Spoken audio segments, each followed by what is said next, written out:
গাছের পাতার ফাঁক দিয়ে উঁকি দেওয়া চাঁদের আবছালোতে জঙ্গলের সরু রাস্তা দিয়ে দৌড়াচ্ছি। ইচ্ছে থাকা সত্ত্বেও জীবনে কোনোদিন এত রাতে একাকী বাইরে বের হতে পারিনি।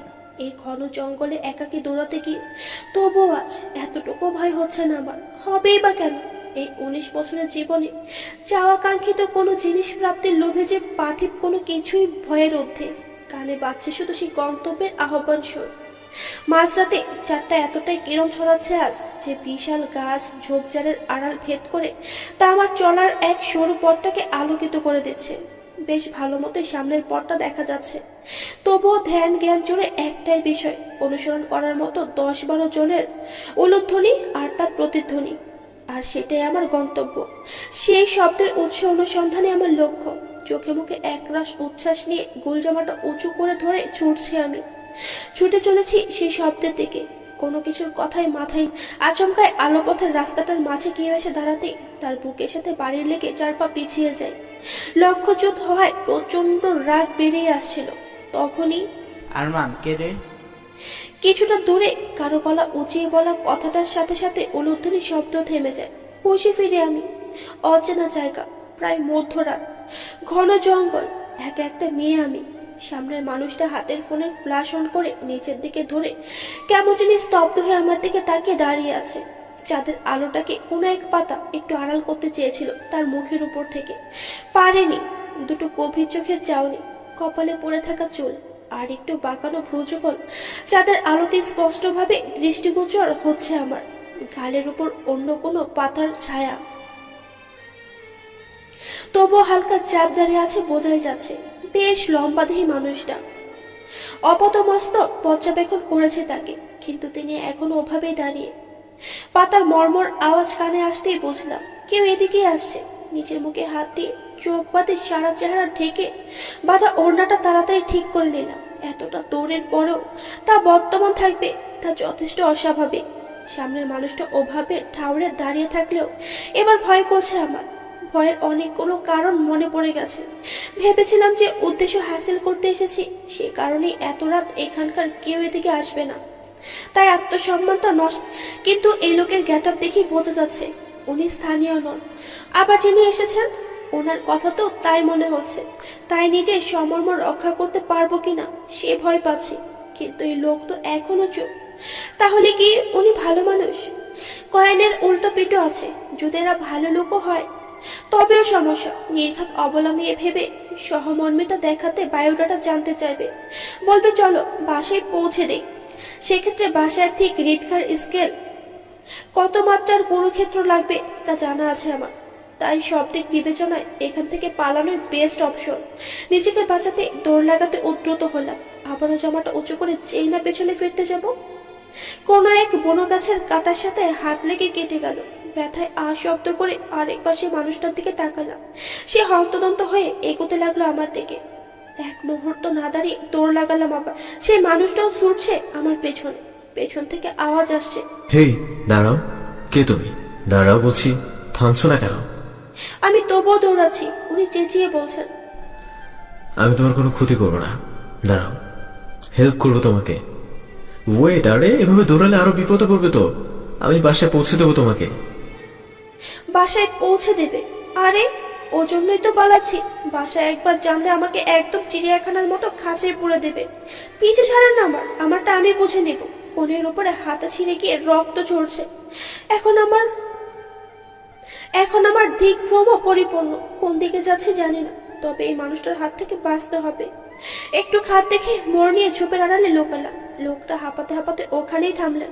হাতে থাকা ফোনের লাইটটা আরো জায়গাটার আধার কাটিয়ে দিয়েছে। রাগ লাগছে আমার এখন। মুখ চেপে ধরে নিঃশব্দে বসে রইলাম। এর মধ্যে আরো একটা ছেলে আসলো ওখানে, হাতে টর্চ। চেহারাটা দুজনেরই স্পষ্ট দেখতে পাচ্ছি এবার আমি। দ্বিতীয় জন বললেন, কিরে, কে ছিল? কার পিছনে দৌড়াচ্ছিস? আদি, একটা মেয়ে। কি মেয়ে? হুম। হঠাৎ এত রাতে এই জঙ্গলে মেয়ে কোথা থেকে আসবে? ওই লোকটা চোখ ঘুরিয়ে খুঁজতে খুঁজতেই বলল, আছে, আমি দেখছি। তুই ভুল দেখেছিস আরমান, এখানে কোনো মেয়ে ফেয়ে নাই। আমি স্পষ্ট দেখলাম আদি, দৌড় লাগিয়েছি ওইদিকে। লোকটা একটু চিন্তার ভাব করে বললেন, তা কি করে হবে বলতো? এখানকার মেয়েরা তো রাতের বেলা বেরোনো এলাওই না, জানিস তো তুই। তবে ওইখানকার কেউ নয়। মানে? পরে বলছি, আগে ওকে খোঁজ, কোনো ক্ষতি না হয়ে যায় আবার। চল খোঁজ। আদিপ লোকটা আর কথা বাড়ায়নি। দুজন মিলে শুকনো পাতা পায়ে পিষে এগিয়ে গেল অন্যদিকে। পাতার মর্মর আওয়াজ কানে আসা অব্দি ঘাপটি মেরে ওখানেই বসে মশার কামড় হজম করছিলাম। সর্পদেবীর নজরে পড়েছে কিনা সে চিন্তা করে গুনগুনিয়ে তুলেন বেহুলা গানও গাইলাম। বেশ অনেকক্ষণ পর জঙ্গলটাতে আবারও পায়ের আওয়াজ মিলিয়ে গিয়ে ঝিঝি পোকা আর ব্যাঙের ডাক তাল মিলাতে লাগলো। গা ঝাড়তে ঝাড়তে বেরিয়ে এসে উঠে দাঁড়ালাম, কিন্তু কথা হলো যাবোটা কোন দিকে? আমি কোন দিক দিয়ে এসেছিলাম, কোন দিকে গিয়েছিলাম কিছুই বুঝতে পারছি না। এখানে মশার কামড়, ঝিঝি পোকা, ব্যাঙের ডাক আর দু চারটে সাপের ভয়ে রাত কাটাতে সমস্যা নেই আমার, কিন্তু বাসায় একবার খোঁজ পড়লে যে তোলপাড় শুরু হয়ে যাবে তা নিয়ে যত চিন্তা, না দুশ্চিন্তা। এত সব ভবিষ্যৎ কল্পনা করে ঘেমে গিয়েছি। বেশ অনেকক্ষণ পরও কোন দিক খুঁজে না পেয়ে বাধ্য হয়ে বিরক্তি নিয়ে শীষ বাজালাম একটা। 360 ডিগ্রি প্রদক্ষিণ করার পর একটা আলোর সন্ধান পেলাম, নীল রঙের আলো। টর্চ নাড়াচ্ছে কেউ। একটা জোরে শ্বাস নিয়ে এগোলাম সেদিকে, চিন্তায় নখ কাটতে কাটতে আর হাতের টর্চ নাড়াতে ব্যস্ত শিমুল। চোখ দুটো ছোট ছোট করে কপালে চিন্তার ভাঁজ ফেলে টর্চের আলোতে ঝোপের এ কোণ থেকে ও কোণ খুঁজে চলেছে কাউকে। হঠাৎ দুম করে পিঠে কিল পড়তে চেঁচিয়ে উঠে যাচ্ছিল। ব্যথা না, ভয়ে। কে মেরেছে ওকে সেই ভয়ে। দু হাতে মুখ চেপে ধরলাম। ও হাত পা ছোড়াছুড়ি শুরু করেছে। হাতের চুড়ি, মাথার কড়ি, গলা ঝিনুকের মালা ওর নড়াচড়ার জন্য আওয়াজ করছে। মুখ কানের কাছে নিয়ে তাতে দাঁত চেপে পড়লাম। এই লাফালাফি থামাবি নাকি মুখ ছেড়ে দিয়ে এখন গলা টিপে ধরতাম? আমার গলা শুনে শান্ত হলো। ওকে পেয়ে ভয়টা গেলেও রাগটা রয়ে গেল আমার। ওই দুই লোকের জন্য এতদিনের সব জল্পনা কল্পনা ভেস্তে গেছে আমার। শিমুল আবারও নড়াচড়া করতে লাগলো। রাগী গলাতেই বললাম, আবার কি হলো? আরো মায়ের দেব? উমম। ঠিক করে বল, মেজাজ কিন্তু এমনিতেই জোরে আছে শিমুল। ও আর হাত দিয়ে ওর মুখে রাখা আমার হাত ধরলো। বুঝলাম হাত ছড়াতে বলছে। রাগটা কন্ট্রোল করতে না পেরে হয়তো একটু বেশি জোরেই ওর মুখ চেপে ধরেছে। 14-15 বছরের বাচ্চা মেয়েটাই বা কি করে আমার গায়ে জোরের সাথে পেরে উঠবে? হাতটা সরিয়ে নিজেকে কিছুটা শান্ত করে ওর পাশেই বসলাম। একটু উঁচু টিভিটার নিচে পা ছড়িয়ে বসে ওর হাত থেকে লাইটটা নিয়ে অফ করলাম। চাঁদের আলোয় ভালো লাগছে। শিমুল পা নাড়াতে নাড়াতে বলল, মিথি, চুপ তো কেন ইমন? নিচ দিকে তাকিয়ে সরু গলায় বললাম, সরি। কি? ওর দিকে তাকিয়ে ওর গালে হাত রেখে করুণ গলায় বললাম, লেগেছে তোর, ক্ষমা করে দে শিমুল। আমার কথায় শিমুল দাঁত বের করে ইয়া বড় একটা হাসি দিল। কিছু না বুঝে তাকিয়ে দেখলাম ওর হাসিটা। ও হাসতে হাসতেই বলল, আরে তোর হাতে ব্যথা লাগবে না আমার? চুপচাপ হাত নামিয়ে নেওয়ার সময় ও হাতটা ধরে ওর দু হাতের মুঠোয় নিয়ে বলল, মো এতটুকু ব্যথাটা পাইলাই রে মিথি। বিশ্বাস যা, তুই মনটা খারাপ করিস কেনে? সত্যি বলছিস? আরে বাবা, ইতগুলো সত্যি। তা বলছি কেনে তুই মখন? এমনি। ঘরকে যাবি কি নাই? না। কেনে? যে উদ্দেশ্যে এসেছিলাম তাও পূর্ণ। শিমুল ঠোঁট চেপে হাসলো।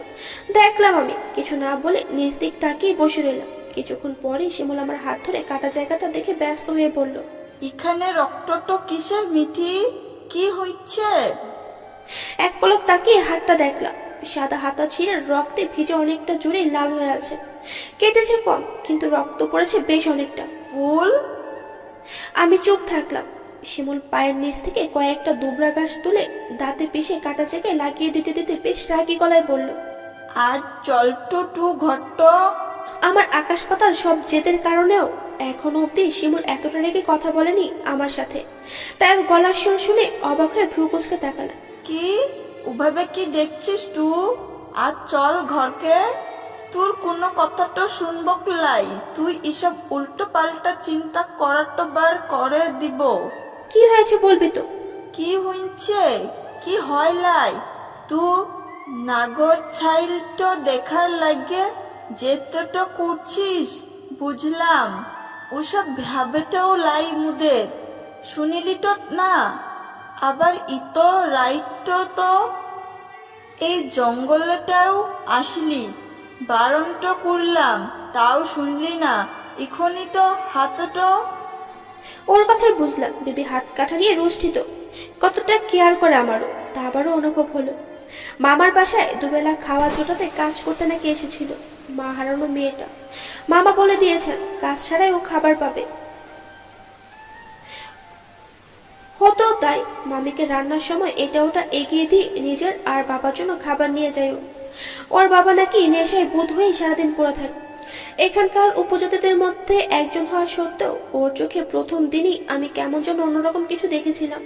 তাই এখানে আসার পর প্রতি মুহূর্তের সঙ্গীও আমার। এখানে সবটা জানে বলে মামা মামি ওর সাথেই বেরোতে বলেছে আমাকে, করেছিও তাই। মৃদু হেসে বললাম, থাম, ঠিক আছে আমি। তা তো দেখেছিস মু। আরে হয়নি কিছু, এতটুকু লেগেছে তো, বাসায় গিয়ে অ্যান্টিসেপটিক দিলেই ঠিক। বলছিস? কিন্তু দোষটা তোর। ও অবাক হয়ে বলল, কেনে? এই যে তুই তোর। হ্যাঁ, তবে টসটা তোর কাছে দিয়েছিলাম যাতে ভয় না পাস তুই। তোকে বলেছিলাম লাইট নিয়ে পেছন পেছন আসবি, তাছাড়া উলু যেই শুরু হলো তুই উল্টো পথে দৌড়ালি। শিমুল আমতা আমতা করে বলল, তো কি করতাম মু? ডর তো করছিল, ওটা নাগর ছাইলটো আসছিল। ভেবেছিলাম তুই মোর পিছনেটো আসবি, আর তুই সত্যি সত্যি পথটো গেলি। তাহলে এই জন্যই তো আসা এখানে। তো ফিরে আসলি কেনে? আবার ওই লোকটার কথা মনে পড়ে গেল, মুগ্ধ চোখে তাকিয়ে থাকা যে চেহারাটা চোখের সামনে ভেসে উঠলো। নামটাও জানে আমি তার, আরমান। কিরে বলবি না? তুই উল্টো পথে আসার মতো উল্টো ক্যাম্পটো কেনে করলি? ডর তো করেছিল বুঝিক। ধ্যান ভেঙে চোখ ছোট ছোট করে তাকালাম শিমুলের দিকে। ও মেকি হাসলো। বললাম, তুই জানিস ভয় বিষয়টা আমার জন্য না। তো একটা জোরে শ্বাস ফেলে ঘটনা প্রবাহ বললাম ওকে। সবটা শুনে অকারণে খুশি হয়ে গেল। আগ্রহ নিয়ে বলল, ও ছেলেটা তোকে দেখেছে? জানি না, তবে ওড়না সরে গিয়েছিল কিছুটা। একটু ভেবে আবারও বলল, ওরা ভালো মানুষটাই আছিল, তুই কোথাটা তো বলতি কেনে? হ্যাঁ হ্যাঁ, তারপর মামা সবটা জানো আর আমি কেলানি খাই, ঘোরাঘুরি বন্ধ হয়ে যাক আমার, তাই তো? তো ইতো বুঝিত কেনে নিস তুই? ওর দিকে ঘুরে বাবু হয়ে বসলাম। এই প্রশ্নের উত্তর যাকে যতভাবে যতবারই বোঝায় না কেন সবার নাকি অদ্ভুত লাগে। জানি না দোষটা কোথায়, আমার বোঝানোতে নাকি সবার বোঝার ক্ষমতাতে। বললাম, কৌতূহল দমাতে পারি না। চিটাগাং আসার একমাত্র কারণ ছিল জবির ভর্তি পরীক্ষায় বসা। মামা পুলিশ বলে আব্বু নিজে না আসে আমাকেই পাঠিয়ে দিয়েছেন। 5 দিন আগে আসার পরই রাহাত বলল এখানে নাকি হিডেন ট্রাইবস আছে। তখন থেকেই মাথায় এই নাগরশাল ঘুরপাক কাছে। তবে পরীক্ষার কথা ভেবে চুপ ছিলাম। আজ পরীক্ষা শেষ হলো, কখন না কখন চলে যাই। নাগরশাল দেখার এত বড় সুযোগ কি করে? কথাটা বলতেই ডান হাত মুঠো করলাম, কিন্তু মনে হলো হাতে ছোট ক্যামেরাটা নিয়ে আমার কাছে। বুকের ভেতরটা মোচড় দিয়ে উঠলো। কোথায় গেল ওটা? তাড়াতাড়ি উঠে দাঁড়িয়ে লাইট দিয়ে এদিক ওদিক মাটিতে পড়ে থাকা শুকনো পাতা উড়িয়ে তন্ন তন্ন করে খুঁজতে লাগলাম। শিমুল শুধু চুপচাপ দেখছে। অনেক খোঁজাখুঁজির পরও আশেপাশে কোথাও ক্যামেরাটা খুঁজে না পেয়ে কপাল ধরে আবারও বসে পড়লাম। শুধু একটা ক্যামেরা নয়, আমার কাছে ওটা কি তা আমিই জানি। হারিয়ে ফেলার অনুভবে চোখ থেকে 2 ফোঁটা পানি গড়িয়ে পড়লো। ওই ডিজিটাল ডিভাইসে যে আমার সেই ছোটবেলা থেকে সব শৌখিন বিষয় আর আবেগগুলো ক্যাপচার করে রাখা, সবটাই হারিয়ে ফেললাম। কিভাবে এত বড় ভুল করে বসলাম আমি? কোথায় পাবো এখন ওটা? কষ্ট হচ্ছে খুব। সবটা ঘটেছে ওই আরমান নামের লোকটার জন্য। সবটাই ঠিক ছিল উনি পথ আগলে দাঁড়ানোর আগ অব্দি। কেউ বলেছিল ওনাকে আমার পথ আগলে দাঁড়াতে? ওনার জন্য আমার এত কাছের জিনিসটা হারিয়ে ফেললাম আমি। আবারও রাগে চল শক্ত হয়ে গেল আমার। হাত মুঠো করে আছে। লোকটাকে এই মুহূর্তে সামনে পেলে কি করব তা হয়তো আমি নিজেও কল্পনা করতে পারছি না। প্রচন্ড রাগ হচ্ছে আমার তার উপর, প্রচন্ড। ক্যাম্প ফায়ারের আলোতে তাঁবুর বাইরে ঘাসের উপর বসে হাতে ক্যামেরা খুঁটিয়ে খুঁটিয়ে দেখছে আরমান। অন্যের জিনিস ওভাবে দেখাটা ঠিক হবে কিনা ভেবে অনেকক্ষণই ধৈর্য ধরে রয়েছে ও। কিন্তু ক্যামেরাটা যে সেই মেয়েটার, যাকে দেখে কিছুক্ষণ আগে পা থমকে গিয়েছিল ওর। স্তব্ধ হয়ে গিয়েছিল ওর দুনিয়া। চাঁদের আলোতে সাদা গাউন পরে মুখের অর্ধেকটা ঢেকে এসেছিল সে। আবছা আলোয় চোখের ঘন পাপড়িগুলো আর ভুরু জোড়া দেখছিল আরমান। মাথার বেশ উঁচুতে চোখগুলো ঝুঁটি বাঁধা, আর কিছু অবাধ্য চুল কানের ওপাশে উড়ছিল তার। আর কি বর্ণনা দিবে ওর? কি বর্ণনা সম্ভব? কতটুকুই বা দেখেছে ও? গভীর রাতে কারো পদার্চনের শব্দে শুকনো পাতা ধ্বনিতে কৌতূহলবশত যা দেখতে গিয়েছিল তা যে আরমানের দুনিয়াটাকেই উলটপালট করে দিয়ে গেছে। এত রাতে সেই যামিনী কেনই বা এসেছিল এই জঙ্গলে? কোথা থেকে এসেছিল? ওভাবে কেনই ছুটল? হাতটাও যে কেটে গেছে, আবার হারিয়েও গেল। কোথায় গেল? আর কি দেখা পাবে না ওর? কোনো বিপদ হয়নি তো? কি ভাই, এখানে কি ক্যামেরা দিয়ে কি মেয়েকে ট্র্যাক করার চিন্তায় আছিস? আরমান আদিবের দিকে ভাবলেশীভাবে তাকালো। আদিব বাঁকা হেসে কফির মগ এগিয়ে দিয়ে বলল, ফেসে গেছো তুমি বস। মগটা হাতে ধরে আরমান বলল। মানে? আদিব ওর পাশে বসে ঘাড়ে হাত রেখে বলল, আগে বল, ঘুম না দিয়ে কফি কেন খেতে চাইলি? ঘুম আসবে না। কেন? নিজেও জানি না। আমি বলবো। জি জ্যোতিষী রাজন বলেন। লাভ এট ফার্স্ট সাইট বুঝিস? আরমান কফিতে চুমুক দিচ্ছিল। আদিবের কথায় আটকে গেল ও। এক পলক ওর দিকে তাকিয়ে আবারও কফি মগের দিকে তাকালো। আদিবের কথা ভাবাচ্ছে ওকে। সত্যি জীবনের 25টা বছর কোনো মেয়েকে নিয়ে দুবার ভাবেনি ও। আর আজ মেয়েটাকে ওভাবে দেখে নিজেকে এলোমেলো লাগছিল ওর। ওর পেছনে ছুটতে গিয়ে কুড়িয়ে পাওয়া এই পুরনো ক্যামেরাটাকে আগলে রেখে এখনো অব্দি ভেবে চলেছে ওরই কথা। এর মানে কি? কি হলো, মিললো আমার কথা? আদিব আরমানের কাজ ঝাঁকিয়ে বলল। আরমান নিজেকে সামলে একটু হেসে আবারও কফিতে চুমুক দিল। তারপর আদিবের দিকে ঘুরে বসে বলল, সো তুই বলতে চাচ্ছিস যে আমি ওর প্রেমে পড়ে গেছি? আদিব তুড়ি বাজিয়ে এক্সাইটেড হয়ে বলল। এক্স্যাক্টলি। আরমান মুস্কি হেসে কফি খাওয়ায় মনোযোগ দিল। হাতের ক্যামেরাটা ঘুরিয়ে ঘুরিয়ে দেখছে। আদিব কফি খাচ্ছে আর আরমানকে পর্যবেক্ষণ করছে। ছোট থেকে চেনে ও আরমানকে। বাবা মাকে কার অ্যাক্সিডেন্টে হারানোর পর আপনজন বলতে আরমানই আছে ওর। বয়সে ও আরমানের 2 বছরের বড়, কিন্তু বন্ডিংটা বন্ধুর মতোই, তবে ভাইয়ের মতোই বেশি। আরমানের বাবা আফরুজ্জামানের অফিসে জব করছে ও। আরমানের পরিবারই ওর পরিবার। সবটা মিলিয়ে বেশ আছে। এতদিনে চেনা জানা আরমান কিছুই লুকেনি ওর কাছে। পেশায় সাংবাদিক হয়, অনেক সময় অনেক কাজই ওর সিক্রেটলি করার অর্ডার থাকে। তবুও সেসব ও আদিবকে জানাবেই। আদিব মানা করার সত্ত্বেও আদিব একইভাবে সবকিছু সবটা জানায় ওকে। এভাবে ওদের বন্ধুত্বের গাঢ়তা আরো বেড়ে চলেছে। এতদিন মেয়েদের থেকে পালিয়ে বেড়ানো ছেলেটা যখন এতক্ষণ ধরে কোনো মেয়ের কথা ভাবছে, আর সেই ছেলেটা যখন আরমান, তখন তো আদিবকে জানাতেই হবে বিষয়টা কতদূর গড়িয়েছে। কিরে, স্বীকার করবি না? আরমান কফিটা শেষ করলো। কোলে ক্যামেরাটা রেখে চুলগুলো উল্টে পা মেলে 2 হাত পিছনে মাটিতে থেকে আকাশের দিকে তাকালো। রাত বাড়ার সাথে সাথে তারাগুলো চাঁদের দীপ্ত আরো যেন বেড়ে চলেছে। পাহাড়ের ঢালু জায়গায় মৃদু বাতাস কোন দিক থেকে আসছে তা বোঝা না গেলেও গা ছুঁয়ে দিয়ে মন শান্ত করে দিয়ে যাচ্ছে। আরমানের বেয়াখেলি ভাব দেখে আদিবের রাগ হলো এবার। নিজের কফিটা টানা কয়েকবার চুমুকে শেষ করে চুপচাপ ক্যামেরাটা যেই না আরমানের হাত থেকে নিতে যাবে, আরমান খপ করে ওর হাত ধরে ফেললো। আদিব একটা শুকনো ঢুক গিলল। তারপর গলা সবলাতেক করে বলল, জানি তুই দেখবি না। মেয়েটার প্রতি তোর কোনো ইন্টারেস্ট নেই। আমাকে দেখতে দে, আমি দেখবো। আরমান ভুরু কুঁচকে বলল, মানে তুই দেখবি কেন? তুই তো স্বীকার করলি না যে প্রেমে পড়েছিস। ছবি থাকতে দেখতাম আর কি। আর পছন্দ হলে আমি। আরমান রাগী চোখে তাকিয়ে বলল। তুই কি? আদিব দাঁত কেলিয়ে বলল। বাসায় বিয়ের কথা বলতাম। আরমান দাঁতে দাঁত চেপে ক্যামেরা পাশে রেখে আদিবকে ধাক্কা মেরে ওর উপর চড়ে বসলো। ঘটনাটা খুব তাড়াতাড়ি ঘটায় আদিব নিজেকে সামলাতে না পেরে ওভাবেই অনুভূতিহীন ভাবে তাকালো আরমানের দিকে। এতটুকু শক্তি দেখালো না। আরমান আদিবের 2 হাত মুঠোতে নিয়ে চোয়াল শক্ত করে বলল, বেশি ভেবেছিস দেখছি।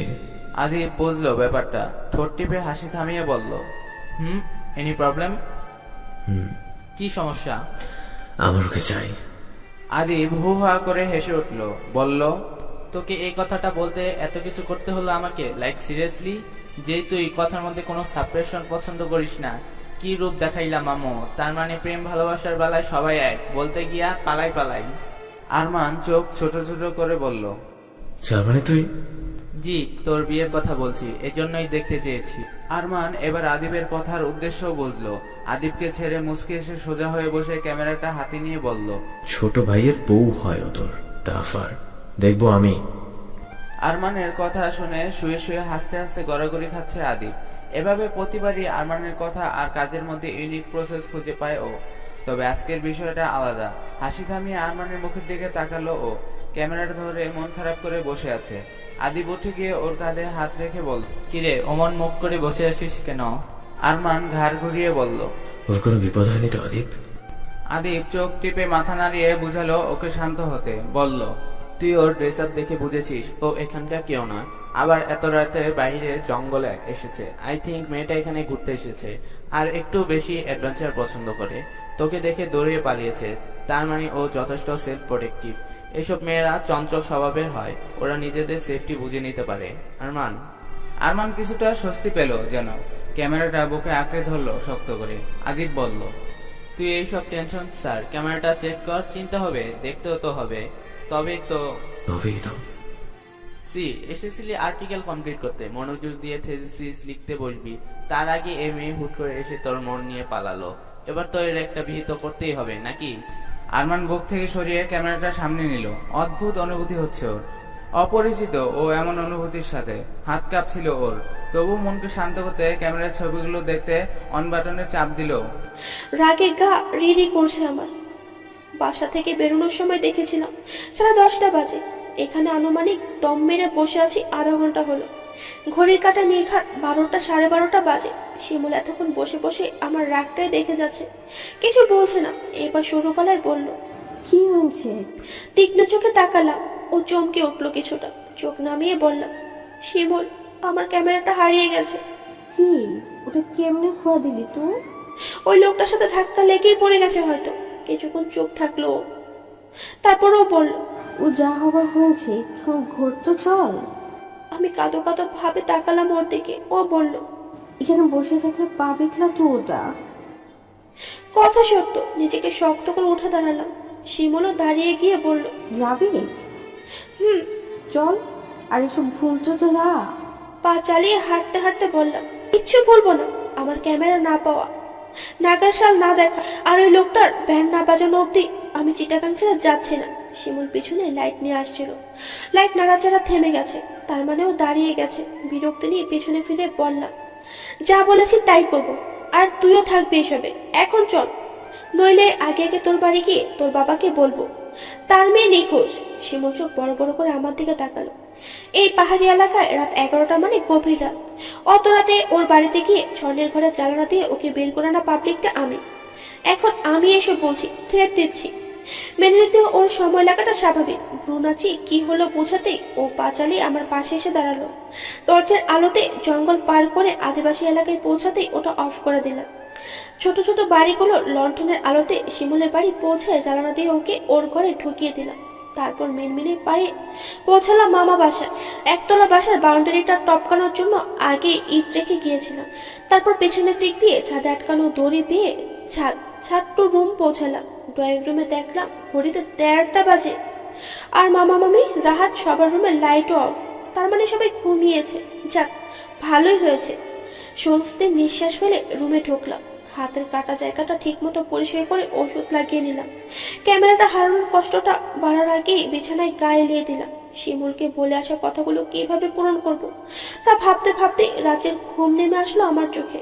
ঘুমিয়ে পড়লাম ওসব চিন্তা মাথায় নিয়ে। সকালে ঘুম ভাঙলো কোন এক অচেনা পাখির মিষ্টি ডাকে। রুমের বারান্দার বন্ধ দরজার নিচে তাকিয়ে বুঝলাম অন্ধকার পুরোপুরি কাটেনি এখনো। আর মুড়ে বিছানা ছেড়ে উঠে গিয়ে দাঁড়ালাম বারান্দায়। ঢাকাতে কাকের ডাক আর গাড়ির আওয়াজ ছাড়া তো আর কিছুই কানে আসে না। এখানে সকালটা কত সুন্দর। সামনে কিছুটা আঁধারে ঢাকা সবুজ পাহাড়, ঝিরিঝিরি বাতাস, পাখির এত সুরের এই ডাক বেশ ভালো লাগছে। রেলিং ধরে বাইরে তাকিয়ে আধো আধো আলোতে পাখিটা চোখে পড়লো আমার। কি সুন্দর দেখতে, সাদা আর নীল মিক্সড একটা রং। লেজটা ইয়া বড়। দৌড়ে রুমে এসে বেড সাইড ড্রয়ার খুলে ক্যামেরাটা নিতে আসলাম। খুঁজে না পেতেই মনে পড়লো কালটা তোটা হারিয়েছি আমি। মনটা খারাপ করে নামাজটা সেরে ফ্রেশ হয়ে রুম থেকে বেরোলাম। ড্রয়িং রুমে ঢুকে দেখি একমাত্র মামাতো ভাই রাহাত সোফায় বসে সেন্টার টেবিলে বই ছড়িয়ে লিখছে আর পড়ছে। এবার ক্লাস 5-এও। মামা পাশে বসে খবর কাগজ পড়ছেন। আমাকে দেখে রাহাত বড় করে একটা হাসি দিয়ে বলল, গুড মর্নিং মিথি আপু। আমি এগিয়ে ওর মাথার চুল এলোমেলো করে দিয়ে ওর সোফারে হাত তুলে বসে বললাম, ভেরি গুড মর্নিং রাহাত। মামা বললেন, আমাকে তো কেউ মর্নিং বলবে তো নাকি? আমি আর রাহাত একসাথে বললাম, মর্নিং। মামা ব্যাপার ছেড়ে আমার দিকে তাকিয়ে বললেন, এবার ঠিক আছে, নাইলে জেলে ঢুকিয়ে দিতাম। আমরা দুজনেই ফিক করে হেসে দিলাম। মামা বাইরে যতটা করা আমাদের সাথে ততটাই মিশুক। এর মধ্যে মামি জানিয়ে এসে বসলো, বলল, এই রাহাত, আগে পড়াটা শেষ করো, তারপর চুপচাপ খেয়ে নেবে। রাহাত ঠোঁট উল্টে আমার দিকে তাকালো। আমি কাঁধ উঁচিয়ে কান্ট হেল্প টাইপ একটা লোক দিলাম ওকে। মামি চায়ে চুমুক দিয়ে বলল, এখনো শিমুল আসলো না যে? কিভাবে আসবে? ঘুমনের ঘুম মিস গেছে না, এখনো ঘুমাচ্ছে হয়তো। আমার বিড়বিড়িয়ে বলা কথাটা মামির কানে পৌঁছালো। বলল, ঘুম মিস গেছে মানে? আমি মেয়েকে হেসে বললাম, আরে আরে এমনি বলছি, এসব ছাড়ো। আচ্ছা মামা, নাগর সালে কি হয়? আমার কথা শুনে মামা চা মুখে নিতে গিয়েও থেমে গেলেন। রাহাত আমার ওড়নার আঁচল মুঠ করে বলল, ওটার নাম নিচ্ছ কেন সকাল সকাল? তুমি জানো ওটা ভূতেদের সংসদ ভবন। ওর কথা শুনে সবাই জুড়ে হেসে দিলাম। মামা হাসতে হাসতেই বলল, ভুল বলেনি রাহাত, ওটা সেরকম কিছুই। বাহ, এখন পুলিশও বলবে ভূত আছে? মামি কথাটা কেটে বলল, কি আর কি, পুলিশ বলে কি ভয় পাবে না নাকি? আজ তো ভিতর ডিম তোমার মামা। আমি আবারও হেসে দিলাম। মামা বলল, কি বলছো এইসব তুমি? তো একবার তো মাঝরাতে ডিউটি পড়েছিল নাগরসাল পরব করার, গিয়েছিলে তুমি? ভীতু একটা। আমি চোখ বড় বড় করে মামার দিকে তাকালাম। মামা আমতা আমতা করতে লাগলো, তারপর স্বাভাবিক হয়ে বলল, তাই না? তো তুমি যেতে। আমি পুলিশ না। পুলিশের বউ তো, আর খুব সাহসী একজন। মামির মুখে আর কথা নাই। ইতস্ত করে রাহাতকে বলল, এই তুমি রুমে চলো, ওখানে পড়বা, এখানে না, চলো। আমিও এই ভূতের আলোচনায় থাকতে চাই না। দু হাতে বইপত্র জড়িয়ে রুমে চলে গেল। মামি কাপগুলো নিয়ে কিচেনে গেল। মামাকে বললাম, আসলে মামা বিষয়টা কি? মামা একটা দীর্ঘশ্বাস ফেলে বলতে শুরু করলো, নাগরশালা হলো একটা লুকায়িত আদিবাসীদের বাসস্থান।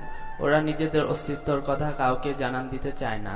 পাশের পাহাড়ে নাকি ওদের বসবাস। দিনের বেলা হাজারো খুঁজলে ওদের দেখা মিলে না, তবে রাতে একটা নির্দিষ্ট সময়ে উলুধ্বনি ওদের উপস্থিত টের পাওয়া যায়। এখানকার অন্য সব আদিবাসীরা ওদের খোঁজার চেষ্টা করেছে রাতে ও দিনে, দিনের বেলা নাই। আর রাতের বেলা যারা খুঁজতে গিয়েছিল তারা আর ফেরেনি। সবার ধারণা ওদের ওই নাগরশালার লোকেরাই গায়েব করে দিয়েছে। স্থানীয় প্রশাসন নাগরশালা খোঁজ করা নিয়ে সব ধরনের কর্মকাণ্ড নিষেধ করেছে। অবশ্য এলাকার আদিবাসীরা ভয়ে অস্থির। খোঁজ করবে কি? মেয়েদের রাতে বেরোনো নিষেধ। বাচ্চারা জানে ভূত হিসেবে, আর অ্যাডাল্ট ছেলেরা জীবনে ভয়ে আর ওদিকে পাড়ি জমায় না। এভাবে সবাই নিজ নিজ জীবন ধারণা নিয়ে বেশ আছে। কপাল ভাঁজ করে কথাগুলো শুনছিলাম। তার মানে যতটা সহজ ভেবেছিলাম তা নয়, ব্যাপারটাতে রিস্ক আছে। ওদের হাতে ধরা পড়লে হয়তো আমাকেও গায়েব করে দেবে, কিন্তু আমি তো দেখবই, যে করেই হোক। কিন্তু তার আগে আমার ক্যামেরাটা খুঁজে পেতে হবে। এসবের জন্য সময় লাগবে বেশ। কি ভাবছো? ধ্যান ছেড়ে বললাম, না না না মামা, তেমন কিছু না। বেশ, তুমি তোমার মামি আর শিমুলের সাথে সময় কাটাও। আমি বেরোবো এখন, বাসায় ব্রেকফাস্ট করবো না আজ। মামা উঠতে গেলেই আমি বলে উঠলাম, মামা বলো। আমি চিটাগাং ঘুরবো, আরো কিছুদিন থাকবো এখানে। মামা শব্দ করে হাসলো, বলল, তুমি না বললেও আমি এটাই বলতাম। এত তাড়াতাড়ি কি যেতে দেওয়া যায় তোমাকে? আপাকে বলেছি, খালি দুলাভাইকে নিয়ে ভয় ছিল। একদম কাছছাড়া করতে চাই না তোমাকে।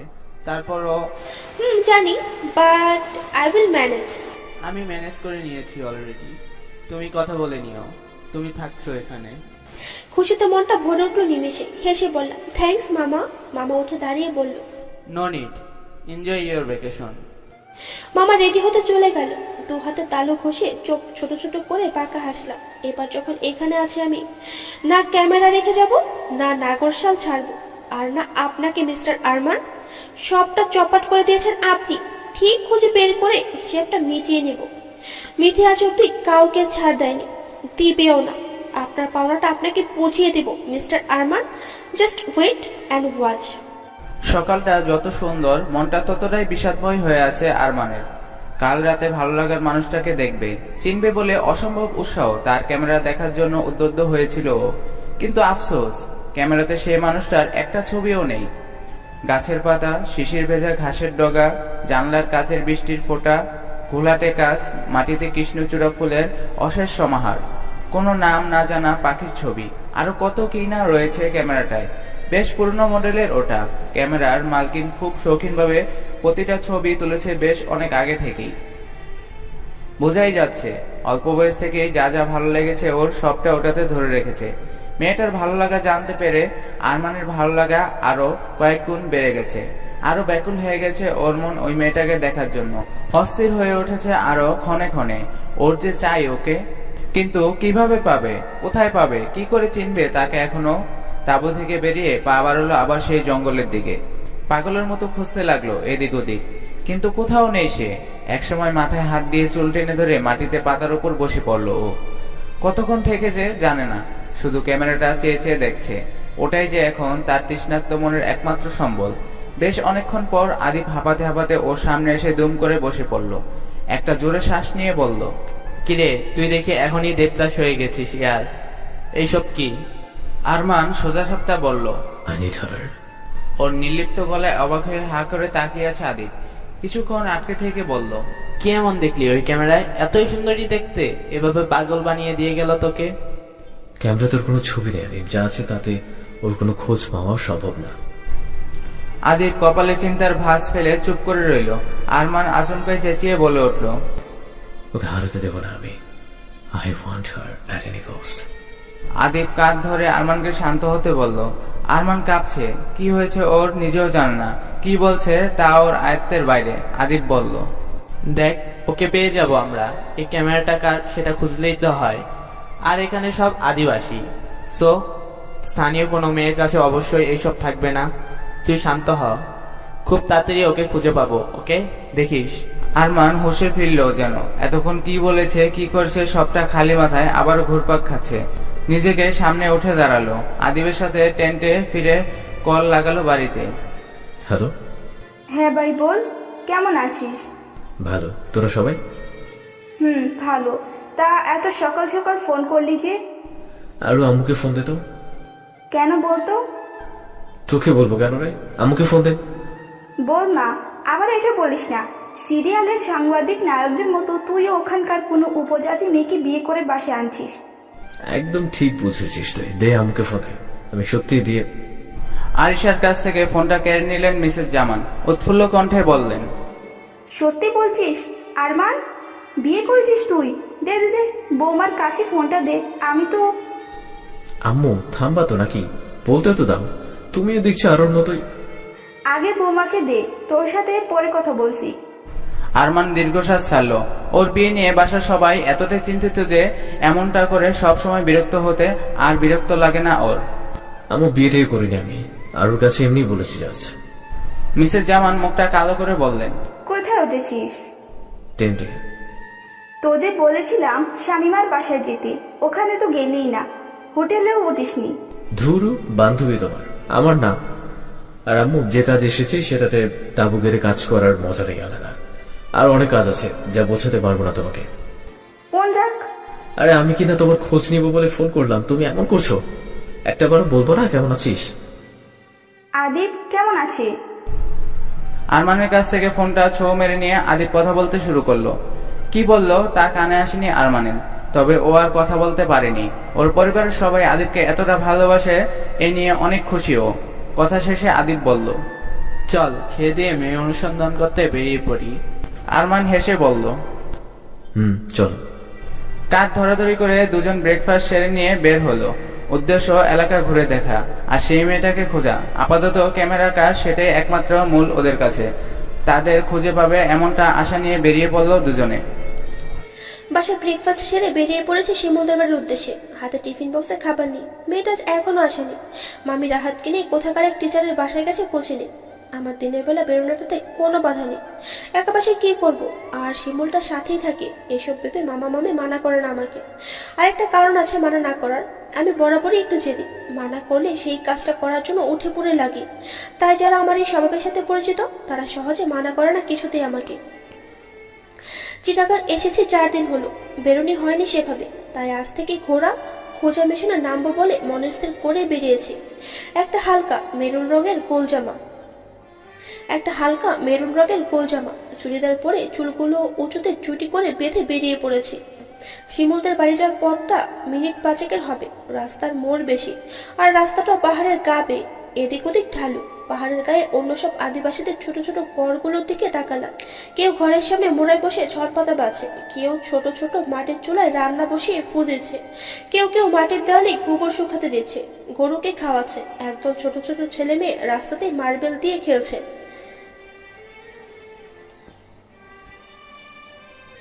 যেখান দিয়ে পাশ কাটিয়ে যাচ্ছি সবাই অদ্ভুতভাবে তাকাচ্ছে আমার দিকে, যেন ওদের দুনিয়া আমি এলিয়েন। পাশের একটা টঙ্গের দোকান টাইপ জায়গায় অনেকগুলো লোক বসে আমার দিকে তাকিয়ে আছে। ইয়াংচারদের পাশাপাশি বয়োজ্যেষ্ঠরাও আছে। বুঝলাম এভাবে তাকানোর কারণ আমার জামা কাপড়, যেখানে এখানকার মেয়েরা তাঁতের কাপড় হাঁটুর কিছুটা উপর অব্দি উঠিয়ে মাজায় গিট দিয়ে পরে, হাতে কানে গলায় ঝিনুক, শামুক, পুঁতি আর ফুলের গয়না পরে। আমি তো এরকম কিছুই পরিনি। ওনারা বুঝতে পারছেন আমি স্থানীয় নই।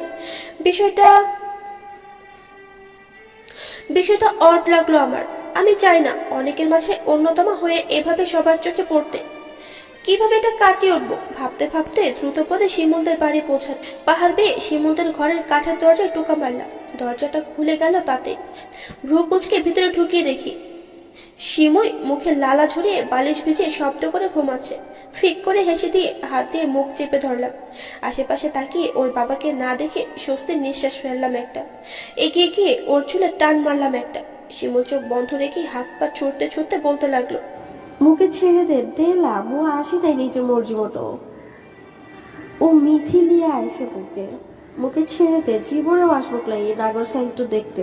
মু তো কপাল চাপড়ে ওর মুখ আটকে দিলাম। শ্বাস নিতে কষ্ট অনুভব করে চোখ মেলে তাকালো। তুই এখনো ঘুমাচ্ছিস শিমুল?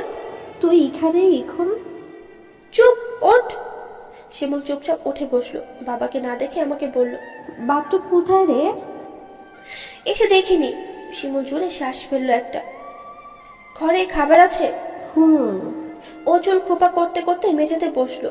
পাতের উল্টে দেখলো এক দানা ভাতও নেই তাতে। হেসে বলল, যাক, খেয়ে তো গেছে। ওর হাসি দেখে মন ভরে উঠলো আমার।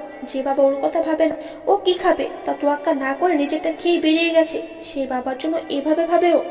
ওর হাতে ধরে বিছানায় বসিয়ে হাতের টিফিন বক্সটা দিয়ে বললাম, ধর খেয়ে নে। ও অবাক হয়ে কিছু বলতে যাবে, আমি আগেই থামিয়ে দিয়ে বললাম, একটা কথাও না আর, মুখ ধুয়ে এটা খেয়ে নে, বেলা অনেক গড়িয়েছে। ও সুন্দর মতো হেসে আমার কথা মতো সব করলো। বিছানা গুছিয়ে ঘরে ঝাড়ু লাগালো। মুখ ধুয়ে বিড়িতে বসে খেতে খেতে বলল, তুই আসলি যে, খেয়েছিস? আমি ঘরের জিনিসগুলো দেখতে দেখতে বললাম, এখানে কিসের লাগে তুই? আশা বারণ? লা, তা কেন হবে? এমনি। কাল তোকে যা বললাম ওসব পূরণ করতে হবে তো। আমি থাকছি আরো কিছুদিন চিটাগাং। কথাটা বলে তাকালাম ওর দিকে। ও শুধু হাসলো, কিছু বললো না। আমার একগুঁয়ে স্বভাবের সাথে পরিচিত হয়ে গেছে ও। খাওয়া শেষ করে সবটা গুছিয়ে আমার হাত ধরে বিছানায় নিয়ে বসালো। বলল, হাত তো ঠিক হচ্ছে। তোর মনে আছে? থাকা তো অসম্ভব কিছু না। ব্যথা তো করছে। ঠিক আছে আমি। তুই এখন? এখন আমি তোদের এখানে তাঁতি বাড়ি যাবো। শিমুল অবাক হয়ে বলল, কেন? আমার এইসব শাড়ি চাই, আমিও এভাবেই সাজবো। কেন? সবাই যেন আমাকে তোর মতোই এলাকার মেয়ে ভাবে। কেন? উফ, বড্ড বেশি প্রশ্ন করিস তুই। সাফাই দিতে দিতে আমি কবে যেন দুনিয়া থেকে সাফ হয়ে যাই। শোন, আমি চাই আমি যতক্ষণ মামার বাসার বাইরে থাকি কেউ যেন আমাকে আলাদা না ভেবে স্পেশাল বিহেভ না করে, আবার আমাকে চিড়িয়াখানার জীবদের মতো অদ্ভুতভাবে তাকিয়ে তাকিয়ে না দেখে, বুঝেছিস? গ্রেট, এবার নিয়ে চল না তাঁতি বাড়ি। তুই এমনি সাজবি? তোর মামা তো কিছু বলবে ক্লাই। ও এখানকার বেশ সম্মানের আছে। ওনার ভাগ্নি তো এইভাবে মোদের মতন ইমন সাজে। অত পাকনামো করতে বলি নেই তোমাকে, যা বলছি করো, বাকিটা আমি বুঝে নেব। শিমুল আবারও খিলখিলে হেসে উঠল। বেশ ভালো লাগে আমার ওর এই হাসি। তারপর ওর সাথে পাশেই এক তাঁতি বাড়ি গিয়ে 4-4টে কাপড় কিনে আবার ওর বাড়িতে ফিরে আসলাম। ফিরে এসে দেখি ওদের ঘরটা খোলা। ভেতরে এক লোক টালমাটাল হয়ে দাঁড়িয়ে তাকিয়ে আছে আমাদের দিকে। বুঝলাম এটা শিমুলের বাবা। ঘরে ঢুকে কিছুক্ষণ আগে শিমুলের সাজানো সবকিছু এলোমেলো করে ফেলেছে। আমাকে এক নজর দেখে সম্পূর্ণ অপেক্ষা করে শিমুলের দিকে রেগে তাকালো। টলতে টলতে বলল, মোর 800 পয়সা কোথা তো রেখেছিস? শিমুল তাড়াতাড়ি গিয়ে একটা ছোট কাপড়ের ব্যাগ থেকে কিছু টাকা বের করে দিল। ওগুলোর ব্যাতের ঝুড়ি বানানোর টাকা, যা শুধুমাত্র ওর বাবার নেশার খরচ মেটাতে কাজে লাগে। লোকটা টাকাটা নিয়ে হেলতে তুলতে চলে গেল। শিমুল বলল, এই বোটটাই তো আছে। তুই আয়, তোকে আজ মূল সাজাইব। কি স্বাভাবিকভাবে বললো কথাটা। এমনই হয়তো দেখে দেখে অভ্যস্ত হয়ে গেছে ও। মৃদু হেসে ওদের মতো করেই কাপড়টা গায়ে জড়ালাম। আমার গায়ের রংটা এমনিতেও চাপা, তাতে বোনা কাপড়টা লাল, কালো, সাদা তিনটি রঙই আছে। শাড়ি সামলানো কষ্টকর বিষয়, তবে শিমুল ওদের স্টাইলে যেভাবে গার্ড কিট দিয়ে শক্ত করে বেঁধে দিয়েছে আর তা হাঁটুর উপর অব্দি বলে ততটা আনিজি লাগছে না। শিমুল ওর কিছু কড়ির মালা হাতে নিয়ে আমার সামনে ধরলো, বলল, এগুলো পরো কেন? না, গয়না ভালো লাগে না আমার। এভাবে তোমাকে ভালো লাগবে না। না লাগলো। আমার কথায় শিমুল মুখটা কালো করে ফেললো, যা মোটেও পছন্দ হয়নি আমার। ওর হাত থেকে একটা কালো সুতোতে ছোট্ট ঝিনুক বাঁধা মালা একদম গলার সাথে আটকিয়ে পড়লাম। বললাম, এবার খুশি? শিমুল খুশি হয়ে বলল, এরপর মাথার চুলগুলো উপরে খোপা করে কিছু একটা দিয়ে বেঁধে দিল। তিনটে কাঠিও গুঁজে দিয়েছে। ছোট কাঠের ফ্রেমের আয়নায় নিজেকে দেখে ভালোই লাগছিল। আজ এই রূপটাও নেওয়ার ভাগ্য হলো আমার। যদিও কিছুটা অন্যরকম লাগছে শিমুলদের চেয়েও, তবুও বেশভূষায় মনে হবে আমিও আদিবাসী। পরে আসা জামা আর সাইড ব্যাগটা শিমুলদের বাড়িতে রেখে ওকে নিয়ে বেরিয়ে পড়লাম। লক্ষ্য সেই জঙ্গলের ক্যামেরা আর আরমান নামক ওই লোকটাকে খুঁজে বের করা। যা করে দম নিব আমি, বাই হোক আর বাইক রোক। আচমকায় হাতে টান অনুভব করলাম। ঝর্ণার গায়ের পাথরে পা যেখানে আটকে ছিলাম পিছলিয়ে তার স্থানচ্যুত হয়েছে। পরে গিয়ে নিচের পাথরে মাথা ফাটবে আমার, এমন চরম বাস্তবতা মেনে নিয়ে চোখ কিছু বন্ধ করে নিলাম। শুনলে ভাষা বা পাথরে মাথা থেতলানো, দুটোর অনুভূতিকে অপেক্ষা করে শরীরে কারো স্পর্শ অনুভব করলাম। কারো একটা হাত আমার ভাঁজ করা হাঁটুর নিচে আর একটা পিঠে মুড়িয়ে কবজি মুঠো করে ধরে রেখেছে। সে দু হাতের মালিকের গলা এক হাতে জড়িয়ে অন্য হাতে তার জ্যাকেট খামচে ধরেছে আমি। মানুষটার নিঃশ্বাস গলায় পড়ছে আমার। ভেজা শরীরে সে উষ্ণ নিঃশ্বাস কম্পন তুলে দিয়েছে একদম। অদ্ভুত সে অনুভূতিকে ভুলে পিটপিট করে চোখ দুটো খুলে লোকটার দিকে তাকালাম। এটা চেনা চেহারা আমার। সে রাতে চাঁদের আলোতে দেখা গম্ভীর দৃষ্টি আজ আরো ঘোর লাগা। কপালের চুলগুলো সিক্ত, পানি পড়ছে টপ টপ করে। দাড়িগুলো ভিজে হওয়াতে আরো আকর্ষণ লাগছে। কয়েক মুহূর্তের জন্য নিজেকে কোথাও হারিয়ে ফেলে আমি। সেই মানুষটার কপালে পড়ে থাকা ভেজা চুল থেকে টুপ করে কয়েক ফোঁটা পানি গালে পড়লো আমার। আওয়াজ আসলো,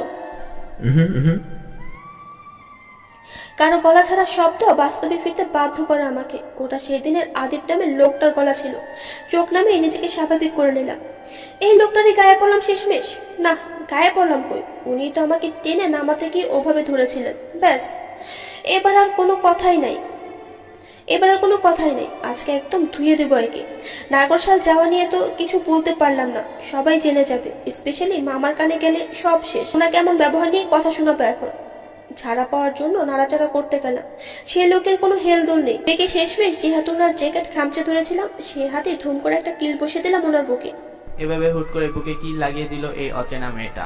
প্রথমবার বড়সড় চোখ করে তাকিয়ে পরে বুঝলো আরমান। নিজেকে সামলে নিল কিছুটা।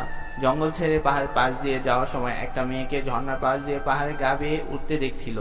কি কারণে ওভাবে পাহাড়ে উঠছে তার জানতে বিষয় নিয়ে এগিয়ে এসেছিল ও, কিন্তু বেশ অনেকটা উপরে উঠে গিয়েছিল। পড়ে গেলে বড়সড় আঘাত পেত। পাথরগুলো যথেষ্ট পিছল ছিল, তাই সাত পাঁচ না ভেবে ওই টানতে নামাতে গিয়েছিল মেয়েটা।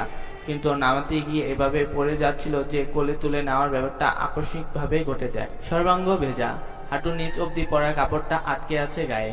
চুলগুলো খোপা করা, তবে কপালে পাশ দিয়ে ছোট চুলগুলো ভিজে গালে লেপ্টে আছে মেয়েটার। গালে একটু নিচে তিল, যেন আগ বাড়িয়ে তার উপস্থিত জানান দিতে আগে আগে নজর কাটছে আরমানের। অন্য সব আদিবাসী মেয়েদের মতো একদমই কোনো আকুবাকু নেই ওর চেহারায়। চোখে ঘন ঘন পাপড়ি, ভিজে আরো ঘন দেখাচ্ছে এই চোখ। এই তো গত রাতে চাঁদের আলোতে দেখা সেই চোখ দুটো। কি করে ভুলবে আরমান সেই চোখ? চাঁদের আবছায় আলো যতটুকু দেখুক না কেন, এই চোখ দুটো ওর ভুলার নয়। না, কোনো তফাৎ নেই। তবুও সবটা না জেনেও এভাবে কিভাবে বলবে ও? লোকটা কিল খেয়ে তবে আমাকে নিচে নামিয়ে দিলেন। আস্ত বেহায়া। ছাড়া পেতেই দাঁড়াতে গিয়ে পাথর পিছলে পড়ে যাচ্ছিলাম। দ্বিতীয়বারের মতো আবারও উনি হাত ধরে সামলে নিলেন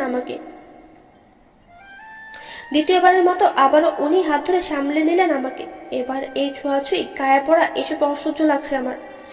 এক টানে হাত ছাড়িয়ে নিয়ে মুখ খুলে কিছু বলার আগে উনি রাগী গলায় বললেন, ঝর্ণা বেয়ে চড়ছিল যে, মরার ইচ্ছে হয়েছে নাকি? ঝর্ণার পানিটা এতটাই ঠান্ডা যে রীতিমতো কাঁপছি আমি। আবার রাগটাও ছিল ওই রকম কাঁপনের আরেকটা কারণ। কিন্তু ওনার এমন কর্কশ আওয়াজে সেই কম্পন আপনা আপনি থেমে গেল। কথাটাতে ধমকের সুর ছিল, যা মোটেও পছন্দ হয়নি আমার। উনি আবারও ধমকেই বললেন, এখনই পড়েই যাচ্ছিলে, এতটা বেসামাল কেন? দেখে শুনে চলতে পারো না? আবারও থমক। ওয়েট ওয়েট, এর সাথে তো আমার হিসেব মেটানো বাকি আছে। এর জন্য নাগরশাল দেখিনি, ক্যামেরাটাও হারিয়েছে আমার। একে শুকনো কঞ্চি দিয়ে মার লাগালেই শান্তি হবে আমার। ইচ্ছে তো করছে পায়ের নিচের পাথরটা দিয়ে মাথা ফাটিয়ে দিই, কিন্তু না, এভাবে না, বুদ্ধি খাটিয়ে অন্য উপায়ে সাহায্য করবো একে। শুনেছি গায়ের মারের চেয়ে কথার তিক্ততা বেশি কষ্টকর। একে কথা দিয়ে আঘাত করব, কিন্তু কি দিয়ে শুরু করব? কেউ তো বলো, বোবা নাকি? বাংলা বুঝো না? এবার কান গরম হয়ে গেল আমার। কৈফত আমি আব্বু আম্মু ছাড়া কাউকে দেই না, তাই কেউ বলেও না। এমন ভাবে জিজ্ঞাসা করছে যেন চেনে আমাকে। বাধ্য আমি জবাব দিতে। না, আর চুপ থাকা যাবে না। এবার তো একে। কি ব্যাপার আরমান, বলতো? এখানে হিরোগিরি দেখাচ্ছিস? ওইদিকে যে তোর জমনি, তবে কপাল। আরমান আদিপের দিকে তীক্ষ্ণ চোখে তাকিয়ে বললেন, হিরোগিরি না, গোয়েন্দাগিরি করতে আসছিলাম। Got it? আরমান তুই। উনি আদিপকে হাত দিয়ে থামিয়ে দিয়ে বললেন। Just a minute আদিপ। তারপর আমার দিকে ফিরে চোখ ছোট ছোট করে বুকে হাত গুজে বললেন, তুমি কাল রাতে জঙ্গলে নাগরশালের দিকে ছুটছিলে, তাই না? আমার চোখ কপালে। এ লোক জানতে পারলো কি করে? মুখের বাঁধন ছিল তো, নাকি ছিল না? তাহলে আমার মুখটা পুরোপুরি ভাবেই দেখেছিল নাকি? ই আল্লাহ, মামার কানে যেতে সময় লাগবে না এবার। তারপর তো আমাকে ঢাকায় পাঠিয়ে দেবে মামা। তা আমি নিশ্চিত না, এতটা হতে দেওয়া চলবে না। কথাটা ধামাচাপা দিতেই হবে, নইলে কেলেঙ্কারি ঘটে যাবে। কি বলে কথাটা এখানে থামিয়ে দিব তাই ভাবছি, আর হাত কসলাচ্ছি। আদিপ লোকটা এসে বলল, তুই ওকে। উনি বিরক্তি নিয়ে তাকাতে আদিপ ভাইয়া থেমে গেলেন, আবার আমার দিকে তাকিয়ে বললেন, হ্যাঁ, তুমি বলো। কাল রাতে তুমিই ছুটছিলে না ওই নাগরশালের দিকে? তারপর আমাকে দেখে। আরমান, এ কি করে হবে? তুই তো বললি ওই যে। আদিপ চুপ। ভাইয়াটা ঠোঁটে আঙুল দিয়ে চুপ করে গেলেন। আমি চোরের মতন পালানোর রাস্তা খুঁজছি। কি যে একটা কেস খেয়ে গেলাম। এসেছিলাম তো গোসলেই করতে, এই অসহ্যকর মাথাতে কখন যে কোন ভূত চেপে বসে। উফ, পাহাড়ে না চড়তে গেলেই এসব হতো না। না উনি আমাকে দেখতেন, না এইসব কথা। শিমুলটা কখন গেছে গামছা আনার কথা বলে, এখন আসছে না কেন? এরকম সিচুয়েশনে আমি খুব কম করি। উদ্ভট কাজকর্মগুলো এতটাই লুকিয়ে চুরিয়ে করি যে আজ অব্দি না ধরা পড়েছি, আর না সিচুয়েশন কাবার দিয়েছি। তাই তো আজ এমনটা হচ্ছে। কিচ্ছু আসছে না মাথায়। আরে বলো, তুমি ছিলে রাইট? কি হয়েছে এখানে? দম আটকে ছিলাম এতক্ষণ। শিমুলের কথায় শ্বাস নিলাম এবার আমি। আরমান বলল, তুমি কি? আপনাকে বলবো কেন? ওর করা কথায় ভ্রু কুচকে তাকালেন আরমান, বললেন, বেশ, এটা বলো, ও কাল রাতে নাগরশালের দিকে যাচ্ছিল, তাই না? আমি এখানে শিমুলকে মানা করলাম। এমনি তো ওকে আগেই বলা আছে আমার সিক্রেট মিশন নিয়ে। ও বলল, লাউ কেন হবে? ওদের রাত্রতে বেরোতো মারণ আছে, আর নোরাও ডরতো পাইকটাতে। আমি চুপচাপে ছিলাম। যা বলার ও বলে দিয়েছে। আদিপ ভাইয়াটা বললেন, হ্যাঁ ঠিকই তো। আর তুই তো বললি আরমান, ওই মেয়ে নাকি গোল জামা পরেছিল। এখানকার কেউ না, ওকে দেখে উপজাতি কেউ মনে হচ্ছে না। আমি তার কথা যেন আকাশের চাঁদ হাতে পেলাম। সত্যিই তো, এখন তো আমি শিমুলদের ড্রেস আপে বলতেই পারি প্রমাণ সমেত যে আমি ছিলাম না ওটা। একটা শুকনো ঢোক গিলে কথা ঘুরাতে বললাম, হ্যাঁ মো ছিলাম না তো। মো তো ডরায়ও নাগর সাউলটাতে। এই শিমুল বল না, বোঝা না এদের। আমার কথা শুনে হা করে তাকিয়ে আছে শিমুল। তবদা মেরে দাঁড়িয়ে আছে তো আছে, কোনো সারা শব্দ নেই। চোখ পাকে বেশ কয়েকবার ইশারার পর ও বুঝলো। তাড়াতাড়ি মাথা নাড়িয়ে সায় দিল আমার সাথে। মুখেও বলল হুঁ হুঁ। আরমান গম্ভীরভাবে বললেন, কি নাম তোমার? কাচুমাচু হয়ে আশেপাশে তাকালাম। আজকে অভিজ্ঞতার বেশ অনেকদিন পর মনে হচ্ছে এভাবে কথা বলতে ভয় পাচ্ছি আমি। যেন তেন নাম বানিয়ে বললে চলবে না, ওদের আদিবাসীদের নামের সাথে সামঞ্জস্য থাকতে হবে। শিমুলের দিকে তাকিয়ে একটা বোবা আর কালা মেয়ের অভয় ছাড়া কিছুই দেখলাম না আমি। পাথরের উপর দাঁড়িয়ে মনে পড়তেই হুট করে বলে উঠলাম, নুরি। আরমান ভ্রুকুচকে তাকালেন আমার দিকে। আমারও কেমন যেন ভয় করছে ধরা পড়ে যাওয়ার। এমনটা হলে মামা কি করতে পারে সে ধারণা আছে আমার। বেচারি শিমুলও ফাঁসবে এসবে। আলোর নুরি নাকি পাথরের নুরি? আমার দিকে ঝুঁকে প্রশ্নটা করলেন উনি। আমিও কিছুটা পিছনে হেলে গেলাম। আরমানের প্রশ্নে আমি তালগোল পাকিয়ে যাচ্ছি। মনে হচ্ছে যেন বিসিএস এর ভাইবা পরীক্ষা চলছে আমার। এই তো সব কেন বলবো গো? বলবে ক্লা। এ তো চল কেন মোর সাথে? মাথা টোতে পানি রয়েছে, মুসবিক চল। শিমুল টানতে টানতে নিয়ে আসছিল আমাকে। স্বস্তির নিঃশ্বাস ফেলে আমিও পা বাড়ালাম ওর সাথে। পেছন থেকে আরমান বলে উঠলেন, আদিপ, ক্যামেরাটা কার? খোঁজ লাগা তাড়াতাড়ি। ক্যামেরার কথা শুনেই পা আটকে গেছে আমার। চকচকে চোখে পেছনে তাকিয়ে দেখলাম আরমান ক্যামেরাটা হাতে নিয়ে একবার উপরে ছুটছেন, আবার ক্যাচ করে নিয়েছেন। ওটাকে এভাবে ঢেলাতে দেখি গায়ে জ্বালা ধরে গেল একদম। আমার অত স্বাদের ক্যামেরা, ওয়াটার প্রুফও না, নিচে পড়লে পানিও লাগবে আর পাথরে লাগলেই ভাঙবে। দুপা এগিয়ে কিছু বলার আগেই সেমন চিমটি কাটলো আমাকে। বুঝলাম পরিচয় গোপন পর্ব চালিয়ে যেতে বলছে, কিন্তু ক্যামেরাটা তো আমার, ওটা আমার চাই চাই। কি করে নিব, কি বলবো? ওটা ওইভাবে ঘুরাচ্ছেন কেন? পেরেটো যাবে, নষ্ট হয়ে যাবে তো। আর মানে একটা ইনোসেন্ট ফেস বানিয়ে বললেন, তো তাতে তোমার কি খুকি? দাঁতে দাঁত চেপে নিজেকে সামলালাম, বললাম মোর কিছু তো লয়, ইটো কি আছে দেখি তো। এগিয়ে হাত বাড়িয়েছিলাম ক্যামেরাটার দিকে। আর আমার ক্যামেরা থাকা হাতটা সরিয়ে নিয়ে শক্ত গলায় বললেন, তুমি তো কাল নাগরশাল যাওনি, এটা তোমারও নয়। তবে দেখি খেলাম, এটা আমার আমানত, আর এটা যার সেও আমারই আমানত। সো এসবের বাইরে থাকো তুমি। Good bye. গুলো মাথায় ঢোকার পথে লোডিং হওয়ার নোটিফিকেশন দেখে ঘুরপাক খাচ্ছিল। মাথা নিচু করে ভাবতে ভাবতেই বুঝলাম ওনারা হাঁটা লাগিয়েছেন। শিমুল গামছা হাতে ঠোঁট উল্টে দাঁড়িয়ে, যেন কিছুই বুঝছে না ও। এই দাঁড়ান দাঁড়ান, ওটো তো। আমি চেঁচাতে চেঁচাতে দুজনে লম্বা লম্বা পা ফেলে চলে গেলেন। আবারও রাগ লাগছিল আমার। হয়তো বলে দিলেই হতো যে আগের রাতে আমিই ছিলাম ওটা, তাহলে ক্যামেরাটা পাওয়া যেত। কিন্তু তাদের তো মামার বাসায় ঝামেলা হতে পারতো, শিমুলও বিপদে পড়তো, আমাকে ঢাকা প্যাক করতে হতো। না, একবার যখন খোঁজ পেয়েছি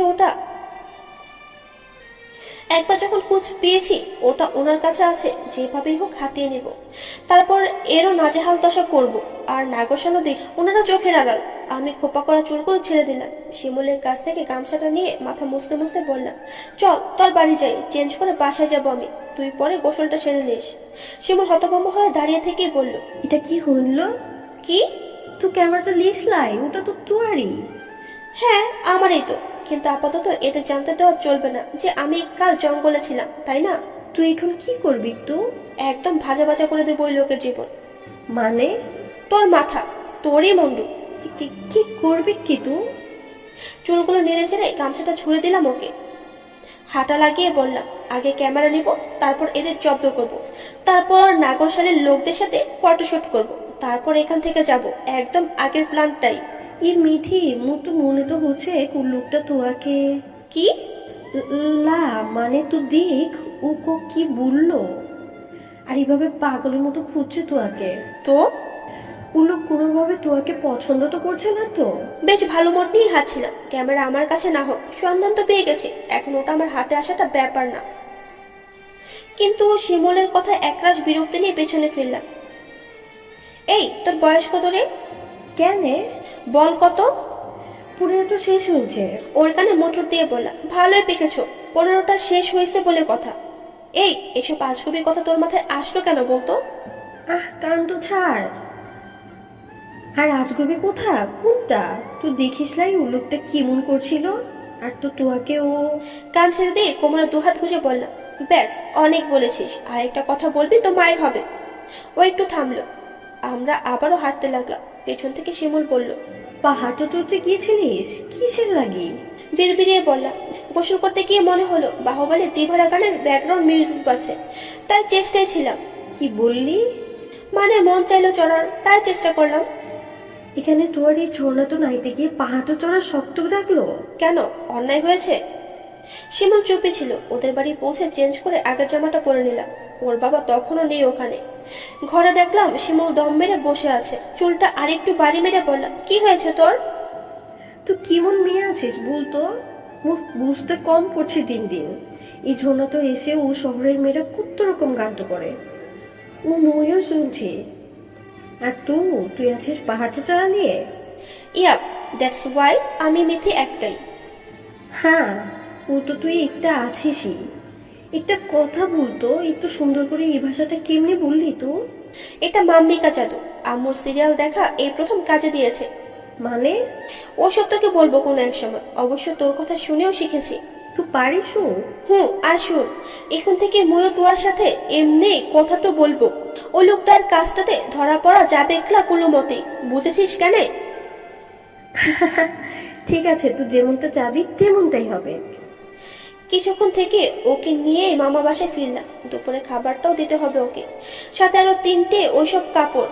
বাসায় এসে মামাকে পেলাম, রাহাতও আছে, তবে মামা ফেরেনি। কোথায় ছিলাম, কি করলাম, এমন কোনো প্রশ্নের মুখোমুখি হতে হয় না এই বাসায় আমাকে। লাঞ্চ সেরে শিমুল ওর বাসায় খাবার নিয়ে চলে গেল। বিকেলে নাকি ব্যাট বোনার কাজ থাকে ওর, তাই আর থাকলো না। মোবাইলটা নিয়ে বাসায় ফোন করে আব্বু, আম্মু, মিশু, রেজওয়ান সবার সাথে কথা বললাম। এবার পালা সেই স্পেশাল মানুষটার সাথে কথা বলার। 3 দিন হলো কথা হয়নি তার সাথে। খা খা করছে বুকটা, জানি অভিমান করেছে। তাড়াতাড়ি নাম্বারটা ডায়াল করলাম। একবার বাজতেই রিসিভ হলো কলটা। ওপাশের মানুষটার আওয়াজেই হাসি ফুটলো মুখে। সে মানুষটাই যে আমার এমনই একজন। টাওয়াল দিয়ে মাথা মুছতে মুছতে ঠোঁটে মুচকি হাসি ঝুলিয়ে ট্রেন থেকে বেরোলো আরমান। পরনে অফ হোয়াইট 3/4 প্যান্ট, হোয়াইট গেঞ্জি। আদিব বাইরে ঘাসের ওপর বাবু হয়ে বসেছিল। চোখে মুখে একরাশ চিন্তা ওর। আরমানকে বেরোতে দেখেই হন্তদন্ত হয়ে উঠে দাঁড়িয়ে বলল, এই তোর ধান্দাটা কি বলতো? আরমান ওর দিকে না তাকিয়ে ওভাবেই হাসতে হাসতেই বলল, কিসের ধাঁধা? তুই এখন কি করতে চাচ্ছিস? এক পলক তাকালো আদিবের দিকে, তারপর তোয়ালেটা বাঁধা দড়িতে ঝুলিয়ে দিয়ে চুলগুলো হাতে উল্টাতে উল্টাতে বলল, আর্টিকেল কমপ্লিট করবো এখন। বলে ল্যাপটপ নিয়ে নিচে বিছানো মাদুরে বসে গেল। ওখানে কিছু কাগজপত্র ছড়িয়ে ছিটিয়ে আছে, সেগুলো গোছাতে লাগলো। আদিবের মাথায় কিছুই ঢুকছে না। সকাল অব্দি যে ছেলেটা ওই ক্যামেরাধারী মেয়ের জন্য সাইকোটাইপ বিহেভ করছিল, এতটাই শান্ত হয়ে গেল কি করে? ঝর্ণার ধারে ওই মেয়ের সাথেও বেশ অনেকক্ষণ কথা বলেছে। আরমানের এসব কাজের সাথে তো ও অপরিচিত। এমন তো নয় ও। তাহলে ওই মেয়েটার কি হবে তাহলে, যে জামিনী তোর ঘুম কেড়ে নিয়েছে? ভাবলেশীন ভাবে আরমান উত্তর দিল, সে এসে আমার নিশ্চিন্ত ঘুমের কারণ হবে। মানে? আরমান খুব স্বাভাবিকভাবে বলল, মানে যদি উপরওয়ালা চায় তবে আমাদের দেখা হবে। আদিব এবার এগিয়ে গিয়ে আরমানের পাশে বসে কাঁধে হাত রাখলো, বলল, তাহলে কি বুঝে নিবি তুই? মেনে নিয়েছিস ওই মেয়েটা আমরা আর খুঁজে পাবো না? আরমান জোরে শ্বাস নিল একটা, তারপর আদিবের দিকে ঘুরে বসে বলল, বল না, কি দিয়ে খুঁজবো ওকে? আদিব ভুরু কুঁচকে তাকালো। আরমান আবারও বলল, বল না, কি দিয়ে খুঁজবো ওকে? কেন, ক্যামেরা তো আছেই। এটা তারই ক্যামেরা, রাইট? তার হাত থেকে পড়েছে, তুই নিজেই তো বললি দেখেছিলি। তাহলে সে অবশ্যই চাইবে এটা খুঁজে পেতে। হ্যাঁ, সেটাই তো স্বাভাবিক। তো আমরা কোনো ভূতের বেকার খাটবো আর যার জিনিস সে অবশ্যই খোঁজ করবে। তা বলে তুই? আরমান বাঁকা হেসে বলল, ডোন্ট প্যানিক মেরে ব্রো, আগে আগে দেখ क्या होता है। আরমান, না খুঁজলে তো? আরমান বিরক্তি নিয়ে বলল, বেশি ভাবিস তুমি।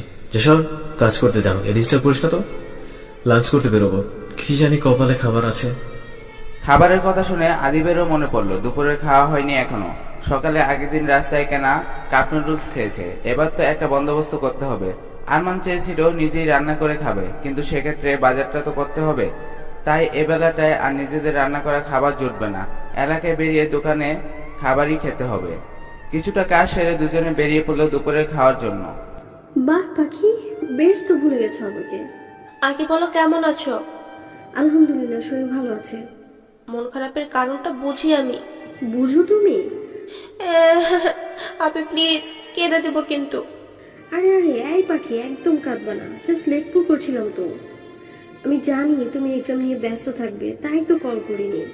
রিয়াপি এমনটাইও জানতাম। কাদের কথা বললে আর কোনো অভিমান থাকবে না ওর। নাকি শুনে বললাম, ও আপি, তুমি কেন কল করোনি আমাকে? ভেবেছিলাম পড়া থেকে ডিস্ট্রাক্ট হবে। জানোই তো, কথা বলা শুরু হলে শেষই হয় না আমাদের। নাক টেনে বললাম, তাই বলে এমন? তবে আর হবে না, কষ্ট হচ্ছিল আমারও। আচ্ছা বাদ দাও এসব, কেমন হলো এক্সাম? মোটামুটি। আর ওখানে কেমন লাগছে? মনটা খারাপ হয়ে গেল সবটা মনে পড়ে। ওকে বলতে পারলে ভালো লাগতো, কিন্তু নাগরশাল নিয়ে ওকে এখন কিছু বললে ও টেনশন করবে ভেবে আর কিছু বললাম না। ভালোই, এখানে শিমুল নামের একটা মেয়ের সাথে খুব ভাব হয়েছে আপি। বেশ তো, তা আসছো কবে? ঠিক নাই। কেন এভাবে বলছো যে? না না, মানে মামা বলেছে এখানে ঘুরাবে কিছুদিন। ও ভালো, তবে এনজয় করো। আপি, তোমার অফিসে জয়েনিং ডেট কবে? বলেছে 15 তারিখে। তুমি থাকবা না সেদিন পাখি? আমি তার আগেই চলে আসবো, পাক্কা। আপনি খুশি হয়েছে তা বুঝতে পারছি। আরো কিছুক্ষণ কথা বলে ফোন রেখে বেলকনিতে চলে আসলাম। স্তব্ধ দুপুর, বাসার মধ্যে মামি, রাহাত ঘুম, আর আমি আছি সামনে সবুজের ঢিবি দেখতে। দূরের পাহাড়টা ছোট দেখাচ্ছে, সামনের রাস্তাটায় লোকজনের যাতায়াত কম। বসে থাকতে বেশ মজা পাই। হঠাৎই মনে পড়ে গেল ঝর্ণার পড়ে যাওয়ার ঘটনাটা। কি আজব লাগছিল তখন, মুহূর্তটাকে থামিয়ে দিতে ইচ্ছা করছিল তখন, কিন্তু কেন? ওই লোকটা আমাকে খুঁজে পাওয়ার জন্য এতটা উতলা কেন? আবার আমানত নিয়ে কি কি যেন বলছিল। এসবের মানে কি? আমারই বা তার কথা ভাবতে ভালো লাগছে কেন, যেখানে তার জন্য তিনটি উপায় অপদস্থ হতে হয়েছে আমাকে। তবে কি শিমুল যা বলল, না ধুর, কিসব ভেবে চলেছি। এখন তো আমার ভাবার কথা ক্যামেরাটা কিভাবে নিব। তাই ভাববো। এই জন্য তো আগে আমাকে ওনারা কোথায় থাকেন সেটা জানতে হবে। ওই লোকটা যেভাবে কথা বলে ধরা পড়ার মতো অবস্থা হয়ে যায় আমার। ওই আদি ভাইয়াটি একটু সাদা মাটা আছে, ওনাকে দিয়ে কাজ হাসিল করানো যেতে পারে। বাঁকা হেঁচে জামাটা ছেড়ে আবারও কাপড় পরে নিলাম। নিজেকে ঠিকঠাক করে ছাদ দিয়ে বেয়ে বাসার পেছন দিক দিয়ে বেরোলাম। সামনের দিকে দারোয়ান মামা থাকেন, তাই পিছনের দেওয়াল ইটের তাক সাজিয়ে টপকিয়ে বাসার বাইরে চলে আসলাম। এলোমেলো ভাবে পা ফেলতে ফেলতে ক্যামেরার ফিতাটা আঙ্গুলে জড়িয়ে ঘুরাতে ঘুরাতে হাঁটছে আরমান। মাত্রই বেরিয়েছে একটা ছোটখাটো দোকান থেকে এখানকার বাঁশকরল খেয়ে গুনগুনিয়ে গান গাচ্ছে, পেয়ার তোনে কেয়া কেয়া। আদিবের খাবারটা ভালো লাগেনি, বুক পেট ধরে হাঁটছে আর আরমানের কাজকর্মে অবাক হচ্ছে। একসময় বলেই উঠল, এই ক্যামেরাধারী মেয়েকে তুই জীবনেও পাবি না। আরমান থেমে গিয়ে ভুরু নাচিয়ে বলল, কিভাবে বুঝলে? না খুঁজলে পাবি কি করে? ও খুঁজবে আমাদের, ওর জিনিস আছে না আমাদের কাছে। এতটা নিশ্চিত কি করে তুই? আরমান রহস্যজনক হাসি দিয়ে আবারও কথা না বলে হাঁটতে শুরু করলো। আদিবার কিছু বলল না। যেটার মধ্যে আরমান এমন সাসপেন্স রাখছে তাতে অবশ্য ওর হোমওয়ার্ক করা আছে, এটা জানেও। তাই মনে মনে ঠিক করলো এ বিষয়ে ওকে আর কিছু জিজ্ঞাসা করবে না ও। আদিব চুপচাপ দেখে আরমান বলল, এত তাড়াতাড়ি চুপ করে গেলি যে, রাগ হলো নাকি আবার? রাগ হবে কোনোদিন তোর উপর, তা তুই ভালো করেই জানিস। এটাই মাথায় ঢুকছে না। আজ জীবনে প্রথমবার মনে হচ্ছে তুই কোনো কিছু লুকিয়ে গেলি আমার কাছ থেকে। ব্যাপারটা হজম হচ্ছে না, এ আর কি। আদিব, আমি চাই আমার জীবনে আমার জামিনী এরকম রহস্যময় বেশি আসুক। ওর প্রতিটা চাঞ্চল্যে ডুবতে চাই আমি, তাই না নিজেকে বুঝতে চাইছি না তোকে বোঝাতে চাচ্ছি। আদিব জোরে শ্বাস ফেললো, কিছুই মাথায় ঢোকেনি ওর। তবুও আরমান খুশি, ও খুশি। সবটা তেমন ভাবেই হোক যেমনটা আরমান চেয়েছে। আবারও পা বাড়িয়েছি সেই জঙ্গলের দিকে। ওই মানুষটা এদিকেই কোথাও থাকে, আমি নিশ্চিত। নইলে দুইবার এখানে ধারে কাছে দেখা হলো কিভাবে? খুঁজতে খুঁজতেই হঠাৎ কেউ হাত ধরে ফেললো আমার। এই রে, এবারও লুকিয়ে চুরিয়ে দেখার কপাল হলো না। এই লোকটার হাতে ধরা পড়বই। যাক, পাওয়া তো গেল। কোথায় থাকে সেটা দেখিয়ে নেব একভাবে। মুচকি হাসলাম এই ভেবে। তারপর সিরিয়াস হয়ে পেছনে ফিরতেই কপাল ভাঁজ হয়ে আসলো আমার। 3টে আদিবাসী ছেলে যে আমার হাত ধরে রয়েছে, সে বাদে বাকি 2টি দাঁত বের করে বিশ্রীভাবে হাসছে, আর হাতের মালিক হা করে তাকিয়ে আছে আমার দিকে। তবে চোখ মুখ দেখে মনে হচ্ছে এরা নেশাগ্রস্ত। ভয়টার লেভেল একদম জিরো আমার। হাত ঝাড়া মেরে বল, অসভ্যের মতো অচেনা একটা মেয়ের হাত ধরেছেন কেন?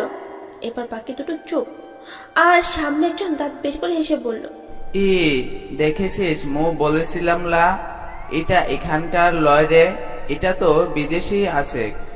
হরে শামু ভাই, এটা তো দেখি সত্যি দেখছি এখানকার লয়। তোয়া ভালোই আন্দাজ তো আছে, বলতে হবে। আমি হাত মুচড়াতেই বললাম, হ্যাঁ, এলাকার নই আমি, অতিথি এখানকার। তো সম্মান দাও আমাকে, হাত ছাড়ো। 3জনই হো হো করে হেসে উঠলো। একজন বলল, ই জঙ্গলের রানী বানামুক তোয়াকে, চল সম্মান দিব, চল। কেন বলেই হাত টানতে লাগলো আমার। রাগ সপ্তম আসমানে আমার। হাত ছাড়া না পেয়ে পাতুলে হাঁটু দিয়ে একটা গুঁতো লাগালাম ওর পেটে। ও হাত ছেড়ে দিয়ে মাগো বলে পেট চেপে ধরলো। আরেকজন আসতে গেলেই রাগ বরাবর ঘুষি লাগিয়ে দিয়ে দৌড় লাগালাম। পেছনে 3জনই ছুটছে আমার। কাপড়টা বাদে নর্মাল ড্রেসে থাকলে হাড়গুড় ভেঙে ওই জঙ্গলে ঝুলিয়ে দিতাম, কিন্তু এগুলো পরে আমি কিছুটা দুর্বল, তাই পালানোই ভালো মনে করে দৌড়াচ্ছি। ছুটতে ছুটতে পিছনে তাকিয়ে দেখছিলাম ওরা কত দূর। জঙ্গলটাও শেষ হয়নি। সামনে তাকানোর আগেই কারো বুকের সাথে লেগে একদম মাটিতে পড়ে গেলাম। বলে হাত চেপে ধরলাম। কবজিতে লেগেছে। বাঘের সামনে হরিণীর মতো দৌড়াতে থাকা মেয়েটাকে দেখে অপলক দৃষ্টিতে তাকিয়ে আছে আরমান। মেয়েটা বর্তমানে হাতের কবজি সামলাতে ব্যস্ত। ওর পিছনে তাহলে নজর লোলুপ ব্যক্তি ছুটছে। সামনের ব্যক্তির জন্য রাস্তা কেটেছে, এসবে বিন্দুমাত্র ভ্রুক্ষেপ নেই তার। আদিব শুধু ভাবছে এই মেয়ে বারবার এরকম অদ্ভুত কাজ কেন করছে, আর ওদের সামনেই বা কেন আসছে। সেই ছেলেটার গলা হাতটা ঝেড়ে বসা অবস্থায় মাথা তুলে সবে বলেছি, আবে তোকে তো। আরে এটা তো ওই লোকটা আরমান। পেছনে আদিব ভাইও আছে। কি হলো কি এখানে? আরমান তার হাতটা বাড়িয়ে দিয়ে বললেন, কিছু বলছিলে তুমি? খাঁটি বাংলায়। এই সেরেছে। আবারও ধরা পড়ার মতোই অবস্থা। লোকটা বেশ চালাক। না, নিজেকে অবলা প্রমাণ করতে হবে এর কাছে। হাত না ধরে উঠে দাঁড়ালাম। পেছনে তাকিয়ে ছেলেগুলোকে দেখলাম। একটা নাক ফাটিয়েছি, রক্ত পড়ছে। আরমানের পেছনে দাঁড়িয়ে বললাম, মুখে বাঁচান, এরা মুখে। আহা, এই পাখি তো এখন এভাবে করতে বলছে। আর ওই শহরের বাবুরা, ভাগো তো তোমরা, এই মেয়েটা লাগবে মোদের। ওদের বাজে কথা চেয়ে পাখি বলে ডাকটা বেশি গায়ে লাগলো। ওটা আমার রিয়াপি ডাকে আমাকে। ইচ্ছা তো করছে মেরে তক্তা বানিয়ে দিই, তবে এই লোক দুটোর সামনে এমন বিহেভ করা যাবে না। দাঁতের দাঁত চেপে চুপ করে রইলাম। এরা নিশ্চয়ই ফিল্মের হিরোদের মতো মারপিট করবে। আমি খামোখা প্যারা নেবো কেন? আরমান গেঞ্জির উপর পরে থাকা সবগুলো বোতাম খোলা, কালো শার্টটার গলা ধরে ঝাড়ি মারলো। আমি একটা বিশ্বজয়ের হাসি দিলাম। আহা, আমার জন্য এখানে মারপিট হবে, হাউ এক্সাইটিং। আমার এক্সাইটমেন্টের গায়ে কাদা ছুলে আরমান ওই লোকগুলোর দিকে তাকিয়ে বললেন, ওকে, এনজয়। বিস্ফোরিত চোখে তাকালাম তার দিকে। এটা কি মানুষ নাকি অন্য কিছু? আদিব ভাইয়া বললেন, কি বলছিস তুই আরমান? মেয়েটা। উনি আদিব ভাইয়ের হাত ধরে টেনে নিয়ে যেতে যেতে বললেন, ওকে এখানে আসতে বলেছিলে কে? এবার বুঝুক। ওনার একটু সরে গেছে। আমি ঠাই হয়ে দাঁড়িয়ে আছি। এমনটা আশাই করিনি একদম। যদিও ফিল্মে কিছুই ভালো লাগে না আমার, তবে ভেবেছিলাম আজ বাস্তবে ঘটলে এক্সপিরিয়েন্সটা হয়ে যাবে। এ লোক তাতেও পানি ঢেলে দিল। আমি কিন্তু চাইলে নিজেকে সেভ করতে পারবো, এজন্য এদের চলে যাওয়া জরুরি। কিন্তু কেমন লোকে এভাবে একটা মেয়েকে বিপদে ফেলে চলে গেল? শিমুলদের উপর রাগ হচ্ছে আমার। ওকে এখন পেলে কাঁচাই খেয়ে নিতাম। ও এই লোকটাকে নিয়ে এত সব লেকচার দিয়েছিল, আর আমিও। এর মধ্যে ওই ছেলেগুলোর একজন খপ করে আমার হাত ধরলো, আবারও টানছে কোনো একদিক। আমি আরমানদের চলে যাওয়াই দেখছি, আর টলতে টলতে ওই ছেলেগুলো যেদিকে টানছে সেদিকেই যাচ্ছে। আরমানেরা একটু আড়াল হতেই হুঁশ ফিরল আমার। আজ যাই ঘটে যাক, সবটার জন্য লোকটাকে ক্ষমা করবো না আমি, কোনোদিনও না। বটগাছের মূলের উপর রাহাতের মুখ চেপে ধরে বসে আছি। ভয়ে শ্বাস প্রশ্বাস দ্রুত চলছে আমার, যা সচরাচর হয় না। আর এর কারণও ওই একজন।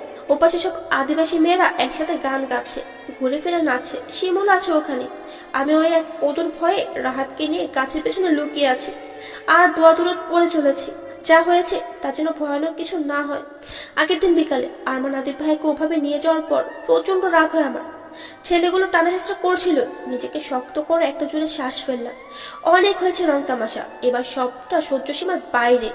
মিথিকে এভাবে জবরদস্তি করার চেষ্টা, তাই না? অন্য হাত খালি ছিল।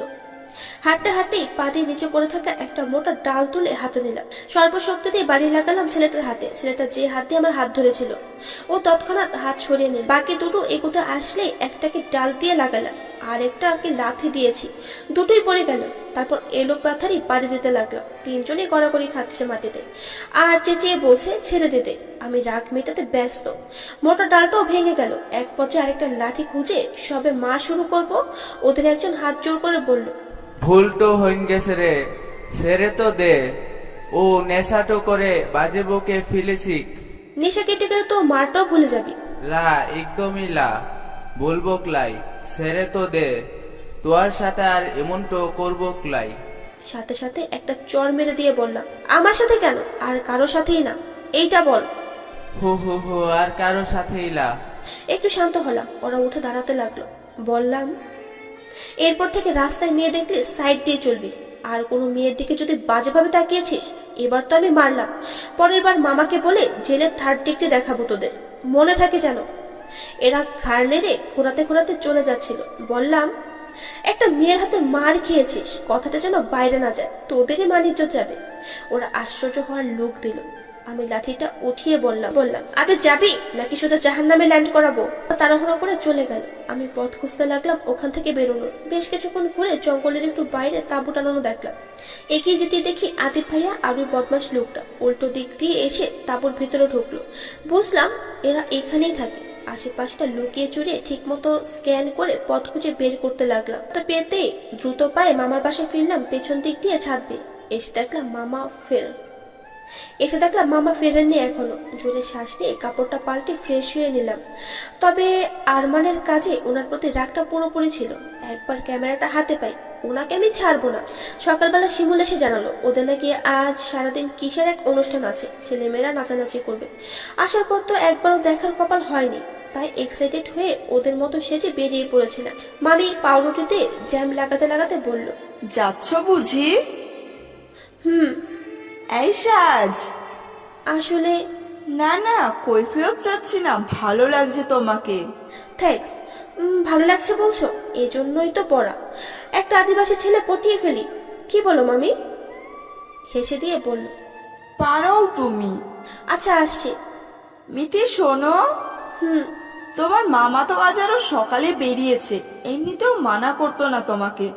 যাই হোক, আজ রাহাতের কোচিং নেই, ওই বাদরটাকেও নিয়ে যাও না। নইলে সারাদিন ভিডিও গেমস খেলবে, আর না হলে রান্নার সময় আমাকে জ্বালিয়ে একসার করবে। আজ তো শিমুলও থাকবে না। মামির কারণগুলো শুনে আমি মানা করার আর কোনো কারণ খুঁজে পেলাম না। ওকে নেওয়ার ইচ্ছা ছিল না আমার, কারণ সবার মধ্যে ওকে দেখতে আলাদা লাগবে। আর যেহেতু ও আমার সাথে থাকবে, আমার জন্য ব্যাপারটা আজব দেখাবে। তবুও মুখ কালো করে রাহাতকে নিয়ে বেরিয়ে পড়লাম। নাচ গানের অনুষ্ঠানটাও একটা বিশাল বট গাছের নিচে হচ্ছিল। রাহাতকে এক জায়গায় বসিয়ে দিয়ে হাতে মোবাইলটা দিয়ে বললাম, এখানেই বসে নাচ গান দেখবি, আর ভালো না লাগলে ক্যান্ডি ক্রাশ খেলবি। শুধু শুধু ডাকাডাকি করবি না আমাকে, আর এক চুলো নড়বি, মনে থাকবে? ও অলরেডি মোবাইল ঘাঁটতে শুরু করেছে। মোবাইলটা কেড়ে নিয়ে রাগী গলায় বললাম, কি বললাম তোকে? ও গড়গড় করে আমার বলা কথাগুলোই বলল। অবাক হয়ে তাকিয়ে রইলাম। ও বলল, সব মনে থাকবে, তুমি যাও। ফুদে মুখ দিয়ে হাওয়া বের করে নিজেকে হালকা করে নিলাম। শিমুলের সাথে দাঁড়িয়ে প্রথমে ছেলেদের লাঠিয়াল খেলার পর্বটা দেখছিলাম। ওটা ভালোই ছিল। হঠাৎই মনে হলো পাশে কেউ একজন দেখে চলেছে আমাকে। পাশ ফিরতে চোখ আটকে গেল আমার। কালো জিন্সটা পায়ের গিটের উপর অব্দি ভাঁজ দিয়ে গোটানো, খালি পা, সাদা চেকের ফুল হাতা কালো শার্ট, হাতাটাও ফোল্ড করা, সে হাতে কালোই একটা ঘড়ি, কলারে সানগ্লাস ঝুলানো, চুলগুলো কপালে পড়ে আছে, আবার মৃদু বাতাসে উড়ছে। পকেটে দুহাত গুজে ঠোঁট টিপে হাসছেন আরমান। এক হাতে কপালের চুলগুলো উল্টে পেছনে দিয়ে বললেন, আমি জানি আমি একটু বেশি হ্যান্ডসাম, ক্যা করু ভাই? আমার দিকে ঝুঁকে বললেন। শাদি কর লো। নিমিষের চাউনি বদলে গেল আমার। কটমট চোখে তাকালাম ওনার দিকে। কাল অত বড় একটা বিপদে হেল্প করেনি আমাকে, এখন নির্লজ্জের মতো এসব বলছে। কিছু বলে ওঠার আগে উনি চোখের ইশারায় পাশে তাকাতে বললেন আমাকে। আমি তা অনুসরণ করতেই আঁতকে উঠলাম। আদিব ভাই রাহাতের সাথে কথা বলছে। ও শিট! ও কি বলে দিল আমি কে? এক মুহূর্ত দেরি না করে শিমুলের কাছে গিয়ে রাহাতকে নিয়ে আসতে বললাম। সবার আড়ালে ওকে টানতে টানতে নিয়ে এসে বটগাছের পেছনটাতে এভাবে লুকিয়ে। জানি না কি কি কথা হলো আদিব ভাইয়া আর রাহাতের মুখে। যদি উনি বা আরমান জেনে যায় আমি আদিবাসী নই, তবে নির্ঘাত আবারও নাগরশাল যাওয়া নিয়ে কথা তুলবি। ওহ, কি যে জ্বালা হয়েছে না আমার। এই চুপ! তোকে তো আজ। রাহাত আমার হাতে কামড় লাগিয়ে দিল। আমি বলে তাড়াতাড়ি ওর মুখ থেকে হাত সরিয়ে নিলাম। ও চুপচাপ আবারও ফোন টিপতে লাগলো। কি সাংঘাতিক ছেলে রে বাবা! আমি একটু শান্ত হয়ে ধীর গলায় বললাম, ওই লোকটা তোকে কিছু বলেছে? কোন লোকটা? যার সাথে কথা বললে এতক্ষণ। আরে ওই ভাইটা বলেছিল এটা কার ফোন, আমি বললাম এটা আমার, তারপর আর কিছু বলেনি। অবাক হয়ে বললাম, ব্যাস এটুকুই? না, আরো আছে। চোখ বড় বড় করে বললাম, কি? সে জিজ্ঞেস করেছিল মোবাইলটা কিভাবে আবিষ্কার হলো, তার ইতিহাস বলো। মানে ওটুকু সময় আর কি বলবে সে? ওই শিমুল আপুই আগে ধরলো, তারপর তুমি তো নিয়ে এলে আমাকে। তার মানে বলছিস আর কিছু বলেনি? না। হাত ছেড়ে বাঁচলাম আমি। রাহাতকে বললাম, শোন, তুই এখান থেকে সরবি না। তোকে কেউ কিছু বললে কোনো কথাও বলবি না, তাহলে তোকে নিয়ে আমিও ভিডিও গেমস খেলবো। এতক্ষণ চোখটা ফোনের স্ক্রিনে থাকলেও এবার আমার দিকে তাকালো। আমি মাথা নাড়িয়ে হ্যাঁ বোঝালাম। ও ওকে বলে আবারও গেমস খেলায় মনোযোগ দিল। নিশ্চিন্ত হয়ে আমি আস্তে আস্তে বেরিয়ে এলাম ওখান থেকে। কিন্তু যেই না সীমন্তের দিকে এগিয়ে যাব, কেউ হ্যাচকা টানে আমাকে কিছুটা দূরে সরিয়ে এনে কোন এক গাছের সাথে লাগিয়ে ফেলে। মানুষটা আবারও আরমানে ছিলেন। নিজেকে ছাড়াতে ব্যস্ত হয়ে পড়লাম, মুচড়ামুচড়ি করছি, তবে ছাড়াতে পারছি না নিজেকে। চেঁচানোর আগে এক হাতে আমার মুখ আটকে দিলেন আরমান, আর বললেন, যদি চেঁচাও তবে কোনো লাভ নেই, কেউ শুনবে না। ওখানে তোমার গলার চেয়েও আরো বেশি আওয়াজ হচ্ছে, কিন্তু লস আছে, কজ আমি আর তখন তোমাকে ছাড়বো না। না চেঁচালে তাড়াতাড়ি ছাড়বো। Choose one any of this two. আমি থামলাম। উনি মুখ থেকে হাত সরিয়ে আমার 2 হাত তার হাতের আঙুলের ভাঁজে আটকে দিলেন। শ্বাসরুদ্ধকর পরিস্থিতি হয়েছে আমার। এতটা কাছে কেন আসলেন উনি? কি চান কি উনি? নিঃশ্বাস ভারী হয়ে আসছে আমার। চোখ নামিয়ে মুখ অন্যদিকে ফিরে তাকিয়ে বললাম, মুখে যেতেটু দিন আমার কথাকে সম্পূর্ণ অগ্রাহ্য করে উনি তার মুখ একদম আমার কানের কাছে নিয়ে আসলেন। তার উষ্ণ নিঃশ্বাসে কেমন যেন জমে যাচ্ছে আমি। উনি শীতল কণ্ঠে বললেন, বলো তুমি কে? শরীর কাঁপছে আমার, কথা বেরোচ্ছে না মুখ দিয়ে। শুকনো ঠুক গিলে বললাম, নুরি। উনি ওভাবে থেকেই বললেন, মিথ্যেবাদী। আমি অবাক হয়ে চোখ মেললাম। উনি কি তবে জেনে গেছেন আমি এখানকার কেউ নই? আরমান আকুতি সুরে বললেন, একবার, শুধু একটা বার বলো, তুমি আমার সেই জামিনে। পৃথিবীর সব সুখ এনে দেবো তোমাকে। না, আর পারছি না মেনে নিতে তার এতটা কাছে আসা। আবারও নড়াচড়া শুরু করে দিলাম ছাড়া পাওয়ার জন্য। আরমান হুট করে আমার কানে তার ঠোঁটি স্পর্শ করালেন। শ্বাস থেমে গেছে আমার, আটকে পাথর হয়ে গেছে একদম। চোখ কিছু বন্ধ করে আছি। উনি বললেন, কেন পালাই পালাই করছো তুমি? এমন কেন করছো? আমার জীবনে এভাবে এসে সবটা উলট পালট করে দিয়ে কেন নিজেকে সরিয়ে নিতে চাইছো? ওয়াই? বলো না, একটা বার স্বীকার করো, এই তুমি নাও, তুমি আমার সেই তুমি। এত রাগ কেন তোমার? এত জেদ কেন? এক পলক তার দিকে তাকালাম, কিন্তু তাকিয়ে থাকতে পারলাম না। আবারও চোখ সরিয়ে নিয়ে অস্পষ্ট সুরে বললাম, চাচা ছাড়ুন। উনি আমার হাত ছেড়ে দিয়ে পিছিয়ে দাঁড়ালেন। ছাড়া পেয়ে কিছুক্ষণ মাথাটা কাজ করা বন্ধ করে দিল, যেন মাথা খালি লাগছিল আমার। চুপচাপ পা বাড়াতেই উনি বলে উঠলেন, আদিবাসী মেয়েদের এত রাগ আর জেদ থাকে না। আমি কপাল কুঁচকে তাকালাম ওনার দিকে। উনি বললেন, এখানকার সব মেয়েরাই গান জানে, তুমি জানো? ভ্রু কুঁচকে তাকালাম। এসব কি বলছেন উনি? তাহলে কি উনি কিছু সন্দেহ করেছে আমাকে নিয়ে? না, এইটা তো থাকতে দেওয়া যাবে না। শক্ত গলায় বললাম। উনি বুকে হাত গুজে ডোন্ট কেয়ার ভাব নিয়ে বললেন, দেবো দাও। রাগ নিয়ে কটকট করে শিমুলের কাছে আসলাম। আমাকে দেখে কিছুটা ব্যস্ত হয়ে বলল, কোথায় ছিলি তুই? জাহান নামে। মানে? আমি চোখ দিয়ে আরমানকে দেখিয়ে বললাম, ও এখানে কেন? এই অনুষ্ঠান তো সবার লাগে আছে, একে কেউ আটকাবে কেনে? আমি বুকে হাত গুজে চুপ থাকলাম। ও বলল, ওকে নিয়ে তোর তো রাগ কিসের? জ্বালাই কেন আমাকে? জোনাটোতে বাঁচিয়েছিল তোকে। বলেছিলাম আমি। বেশ তো হতো, পড়তো গিয়ে হাত পা ভেঙে ঘর তো থাকতি, নাগর সালটো না দেখতি, ঢাকাতে চলে যেতিস, এ তো ভালো হতো। সরু চোখে তাকালাম ওর দিকে। ও বলল, দেখ, আনন্দ তো করতে এসেছিস, নাচ গা মজা কর, ওকে নিয়ে কিসের লাগে পড়েছিস তুই? কথাটা ভুল বলেনিও। আর তাছাড়াও আমি স্বাভাবিক না থাকলে ওই লোকটা সন্দেহ বাড়বে, তাই মুখে হাসি ফুটল। নিজেকে স্বাভাবিক করে শিমুলের সাথে নাচের দলের মেয়েদের কাছে এগিয়ে গেলাম। ওদের দলের গানটা শেষ হতেই আমি গিয়ে উঠলাম। গানের তালে ছেলেগুলো ঢোল বাজাচ্ছিল। ওদের মিউজিক্যাল ইনস্ট্রুমেন্ট গুলো অনেক স্পেশাল হয়, ঢোল, বাঁশি, টানা, তার, ঘুঙুরের তাল। ওগুলোতেই আমার গান বেশ সুন্দর একটা সুর উঠেছিল। মেয়েগুলোর সাথে কোমর ধরে, হাত ধরে, গোল অর্ধচাঁদ নানাভাবে দাঁড়িয়ে নাচ গানের পর্ব শেষ করলাম। মনটা ভালো হয়ে গেল একদম। বেশ অনেকটা সময় পর মনে পড়লো আরমানের কথা। উকিঝুঁকি দিয়ে এদিক ওদিক তাকিয়ে এক কোণে খুঁজে পেলাম তাকে। পকেটে 2 হাত দিয়ে এক অসম্ভব সুন্দর তৃপ্তির হাসি হাসছেন উনি। চোখাচোখি হয়ে গেল আমার, আর তাতে আরো বাঁকা হলো ওনার ঠোঁট। সে হাসিতে আবারও যাতে না হারিয়ে যাই, তাই তাড়াতাড়ি চোখ সরিয়ে নিলাম অন্যদিকে। তবে ওনার চলে যাওয়াটাও চোখে পড়েছিল আমার। অনুষ্ঠান শেষে রাহাতকে আবারও আকাশ কুসুম বোঝাতে বোঝাতে বাসায় ফিরলাম। ঘড়িতে রাত 11টা। চোখের ঘুম উড়ে গেছে আমার। আজকের রাতটা আমার জন্য খুব ইম্পর্টেন্ট। যে করেই হোক এখানকার কাজগুলো মিটিয়ে ফেলতে হবে।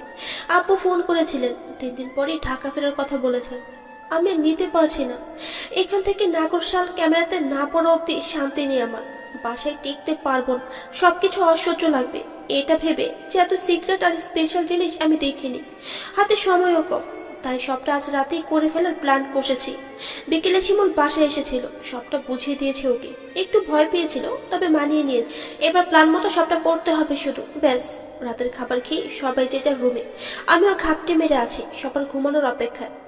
11টা বাজতেই ডয়ার থেকে মিনি টসটা নিয়ে চুপচাপ রুম থেকে বেরোলাম। পা টিপে কিচেন থেকে ছুরিটা ফ্রেম সহ জুতোর ভেতর ঢুকিয়ে নিয়ে বেরিয়ে পড়লাম। যেহেতু সিক্রেট মিশন, চেঞ্জ না করে যা পড়েছিলাম তাই পরে বেরিয়েছি। নীল সাদার মিক্সড কালারের গোলজামা, চুড়ি। আমার টসটা জ্বালাইনি এখন। ছোট ছোট ঘরগুলোতে কোনোটাতে এখনো কুপি জ্বলছে, তাই রাস্তাটা কিছুটা দেখা যাচ্ছে। শিমুলদের বাড়ি পৌঁছে আলো দেখলাম না, তার মানে ওর বাবা ঘুমিয়েছে। দরজাটায় টোকা দিতে শিমুল দরজা খুলে দিল। বাইরে বেরোতেই ফিসফিসিয়ে বললাম, তোর বাবা? ঘুম? গ্রেট, সবকিছু এনেছিস? তুই দেখে তো লে। আমি ওর হাত থেকে জিনিসগুলো পরখ করতে লাগলাম। শিমুল কাপা কাপা গলায় বলল, এইসব জরুরি তো আছে।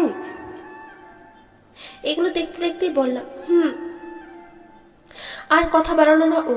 আমরা হাঁটতে হাঁটতে আরমানদের তাঁবুর পেছনে দাঁড়ালাম। এই জায়গাটায় শুধু দুটোই গাছ, তাছাড়া বেশ অনেকটাই ফাঁকা জায়গা। পাহাড়ের একটু আড়ালে জায়গাটা। আগের দিনে সবটা দেখে গেছিলাম আমি। তাঁবুতে আলো। আমি আমার হাতের টর্চটাও নিভিয়ে দিলাম। হাতে থাকা দড়িতে বাঁধা নূপুর 4টে দড়ির এক মাথা শিমুলের হাতে ধরিয়ে ওকে তাঁবু থেকে উল্টো পাশের এক ঝোপের আড়ালে দাঁড় করালাম। বললাম, এখানে ধরে থাকে এগুলো। আমি যখন টর্চের আলো নাড়াবো, এগুলো ধরে টান মারবি, নাড়াতে থাকবি, বুঝেছিস? ও কাঁদো কাঁদো ভাবে মাথা নেড়ে হ্যাঁ বোঝালো। আমি ওর ঘাড়ে হাত রেখে বললাম, শেষবারের মতো হেল্প কর, আমি তো চলেই যাব। তারপর আর কেউ জ্বালাবে না তোকে। আমার ক্যামেরাটাও লাগবে। আর নাগশাল দেখা। ও আবারও ঘাড় দোলালো। আমি ধীর পায়ে 4টে নূপুর দড়ি সহ 4টে নিচু গাছের ডালে ঝুলিয়ে বেঁধে দিলাম। তারপর আস্তে আস্তে গিয়ে আরমানদের তারপর পেছনে গিয়ে দাঁড়াল। টর্চের আলো ফেলাম যে রেখে শিমুল দাঁড়িয়েছিল। ও কথা মতো দড়ি নাড়তে লাগলো, আর নূপুরের শব্দ কানে আসলো আমার। বেশ ভালোভাবেই শোনা যাচ্ছে। এবার শুধু অপেক্ষার পালা। গভীর রাতে নূপুরের শব্দে ঘুম ভেঙে যায় আদিপের। রাতটা কতটা তা দেখতে মোবাইল তুলে দেখে রাত 11টা। নূপুরের স্পষ্ট আওয়াজ পাচ্ছে ও। এত রাতে এমন শব্দ কোথা থেকে আসবে? আরমানকে ধাক্কা মেরে তুলে দিল। ও বেসামাল হয়ে উঠে বসে ঘুমানোর চোখে আদিপের দিকে তাকিয়ে আবারও শুয়ে পড়লো। আদিপ ধাক্কাতে ধাক্কাতে বলল, এ আরমান ওঠ। আদিব, ঘুমা। ধুর, তোর আবার এত ঘুম কবে থেকে হলো? ওঠ না। না না, উঠবি না ঘুমাবো। তো? কাল সকালে অনেক কাজ। আজ পরে করিস। ওই যে শোন, চালাস না তো আদিব। তোর জামিনী এসেছে। আরমান লাফিয়ে উঠে বসলো, যেন ওর ঘুম গায়েব। চোখ বড় বড় করে আদিবকে বলল, কি বলছিস? এখন ঘুম নেই, তাই না? আরমান আদিবের কলার ধরে রাগী গলায় বলল। ওকে নিয়ে জোকস মারলি? আদিব জিভ কেটে বলল, আরে না, কালা কোথাকার। আগে তো শুনতাম মানুষ প্রেমে পড়ে অন্ধ হয়ে যায়, তবে তুই তো কানেও কম শুনছিস। আরমান ওকে ছেড়ে নিজের মাথার চুল টেনে বলল, সোজাভাবে বল আদিব, ওকে নিয়ে এত পেঁচার কথা সহ্য হচ্ছে না আমরা। আমার কথা শুনতে হবে না, ওই যে নুপুরে আওয়াজ, ওটা শোন। আরমান একবার আদিবের দিকে তাকে কান খাড়া করলো। সত্যিই তো, নুপুরের আওয়াজ। এত রাতে কে নুপুর পরে হাঁটছে এখানে? তবে কি ওই মেয়েটাই এসেছে, ওর জামিনী? আজ তবে ওকে এভাবে যেতে দেবে না আরমান। চিরতরে আপন করে কাছে টেনে নিবে, নিজের অব্যক্ত অনুভূতিগুলো প্রকাশ করবে। কিন্তু ও এখানে কেন? রাগে চোয়াল শক্ত হয়ে গেল আরমানের। বলল, এই মেয়েটা শুধরাবে না। আদিব ভুরুকুসকে বলল। মানে? আরমান ওভাবে রেগে থেকে বলল, ওর সব ডেয়ারিং কাজ থামানোর জন্য, ভয় দেখানোর জন্য তখন ছেলেগুলোর হাতে ওভাবে ছেড়ে আসলাম। ভাবলাম এবার কিছুটা শিক্ষা হবে। এভাবে বনে বাদারে বেরোবে না আর। ওকে দেখ, ঠিক চলে এসেছে। ভেবেছে যে কোনো বিপদকেই ওই মাতাল ছেলেগুলোর মতো পিটিয়ে ম্যানেজ করে নেবে। আদিব মাথা চুলকে বলল, তোর ঘুমে ব্যাঘাত হয়েছে, যার জন্য এইসব আবল তাবল বকছিস। আরমান তীক্ষ্ণ চোখে তাকালো ওর দিকে এক পলক। আদিব থতমত খেয়ে গেল। আরমান বালিশের পাশে গেঞ্জি নিয়ে পড়তে পড়তে উঠে দাঁড়ালো রাগ নিয়ে। বাইরে বেরোতে যাবে, ঠিক তখনই ওর মনে পড়লো সেদিন তো সে নুপুর পরে আসেনি। গয়না তো সে পছন্দই করে না। একটানা বাঁচতে থাকা সে নুপুরের শব্দ আরমানের সন্দেহকে বাড়িয়ে দিচ্ছে। আবারও বসে পড়ল ও। আদিব ফেল করে তাকিয়ে আছে ওর দিকে। দুই একবার বাইরের দিকেও তাকাচ্ছে। ও জানে আরমানের ভাবার সময় এখনো। যাই বলবে তাই আননেসেসারি ভেবে উদুম মার দিবে ওকে আরমান। তাই চুপ করে রইল। আরমান অনেকক্ষণ বসে থেকে ভাবলো বিষয়টা কি হতে পারে, কিন্তু মাথায় আসলো না কিছুই। আদিব বলল, এভাবে থাকবি? চল না গিয়ে দেখি। আদিব, এটাও না। মানে? আরমান মাথা তুলে আদিবের দিকে তাকিয়ে বলল, অন্যপুর পরে না, খেয়াল করে দেখ, সাউন্ডটা এক জায়গা থেকে আসছে। তার মানে কেউ এক জায়গায় দাঁড়িয়ে শুধুমাত্র আওয়াজ করছে, কাউকে শোনানোর জন্য। এর মানে আবার কি? এর মানে এটা কোনো প্ল্যাটিং এর পার্ট। মিথি না এটা। আদিব ভুরুকুসকে বলল, এ মিথি আবার কে? কিসের প্ল্যানিং? কি সব বলছিস তুই আরমান? পাগল হয়ে গেলি? তোকে চিনতে পারছি না আমি। আরমান মুচকি এসে বলল। মিথি দোষে আদিব। আদিবের চোখ বড় বড় হয়ে গেছে, বলল, মানে? আরমান এক প্রকার ফ্যান্টাসি কাছে পেয়ে রিল্যাক্স হওয়ার মতো ভাব নিয়ে আড়মুড়িয়ে বলল, মানে তুই যে সেদিন রাহাতের সাথে কথা বললি, ওই বাচ্চাটার ফুফাতো বোন মিথিলা, সেই রাতে ওই এই জঙ্গলে এসেছিল। সেই আমার দেখা যাবেনি, সেই ক্যামেরাধারী মেয়ে। কি? হুম। তুই দেখেছিস ওর ফুফাতো বোনকে? আরমান দুহাত পেছনে মাটিতে ঠেকিয়ে হেলান দিয়ে বসে বলল। হুম। আদিব উৎফুল্ল হয়ে বলল, কোথায়, কখন, কিভাবে? সেটা অন্য কেউ নয়। ওদিন ঝড়ায় আমি যাকে সন্দেহ করেছিলাম, আমাদের মিথ্যে পরিচয় দিল, সেই নুরি। আদিব বিস্ফোরিত চোখে তাকালো আরমানের দিকে, বলল, এ কি করে সম্ভব? এটাই হয়েছে। ও তো পুরোই এলাকার মেয়েদের মতো। তুই বলতিস না, এসব অ্যাডভেঞ্চারাস মেয়েরা খুব চঞ্চল হয়।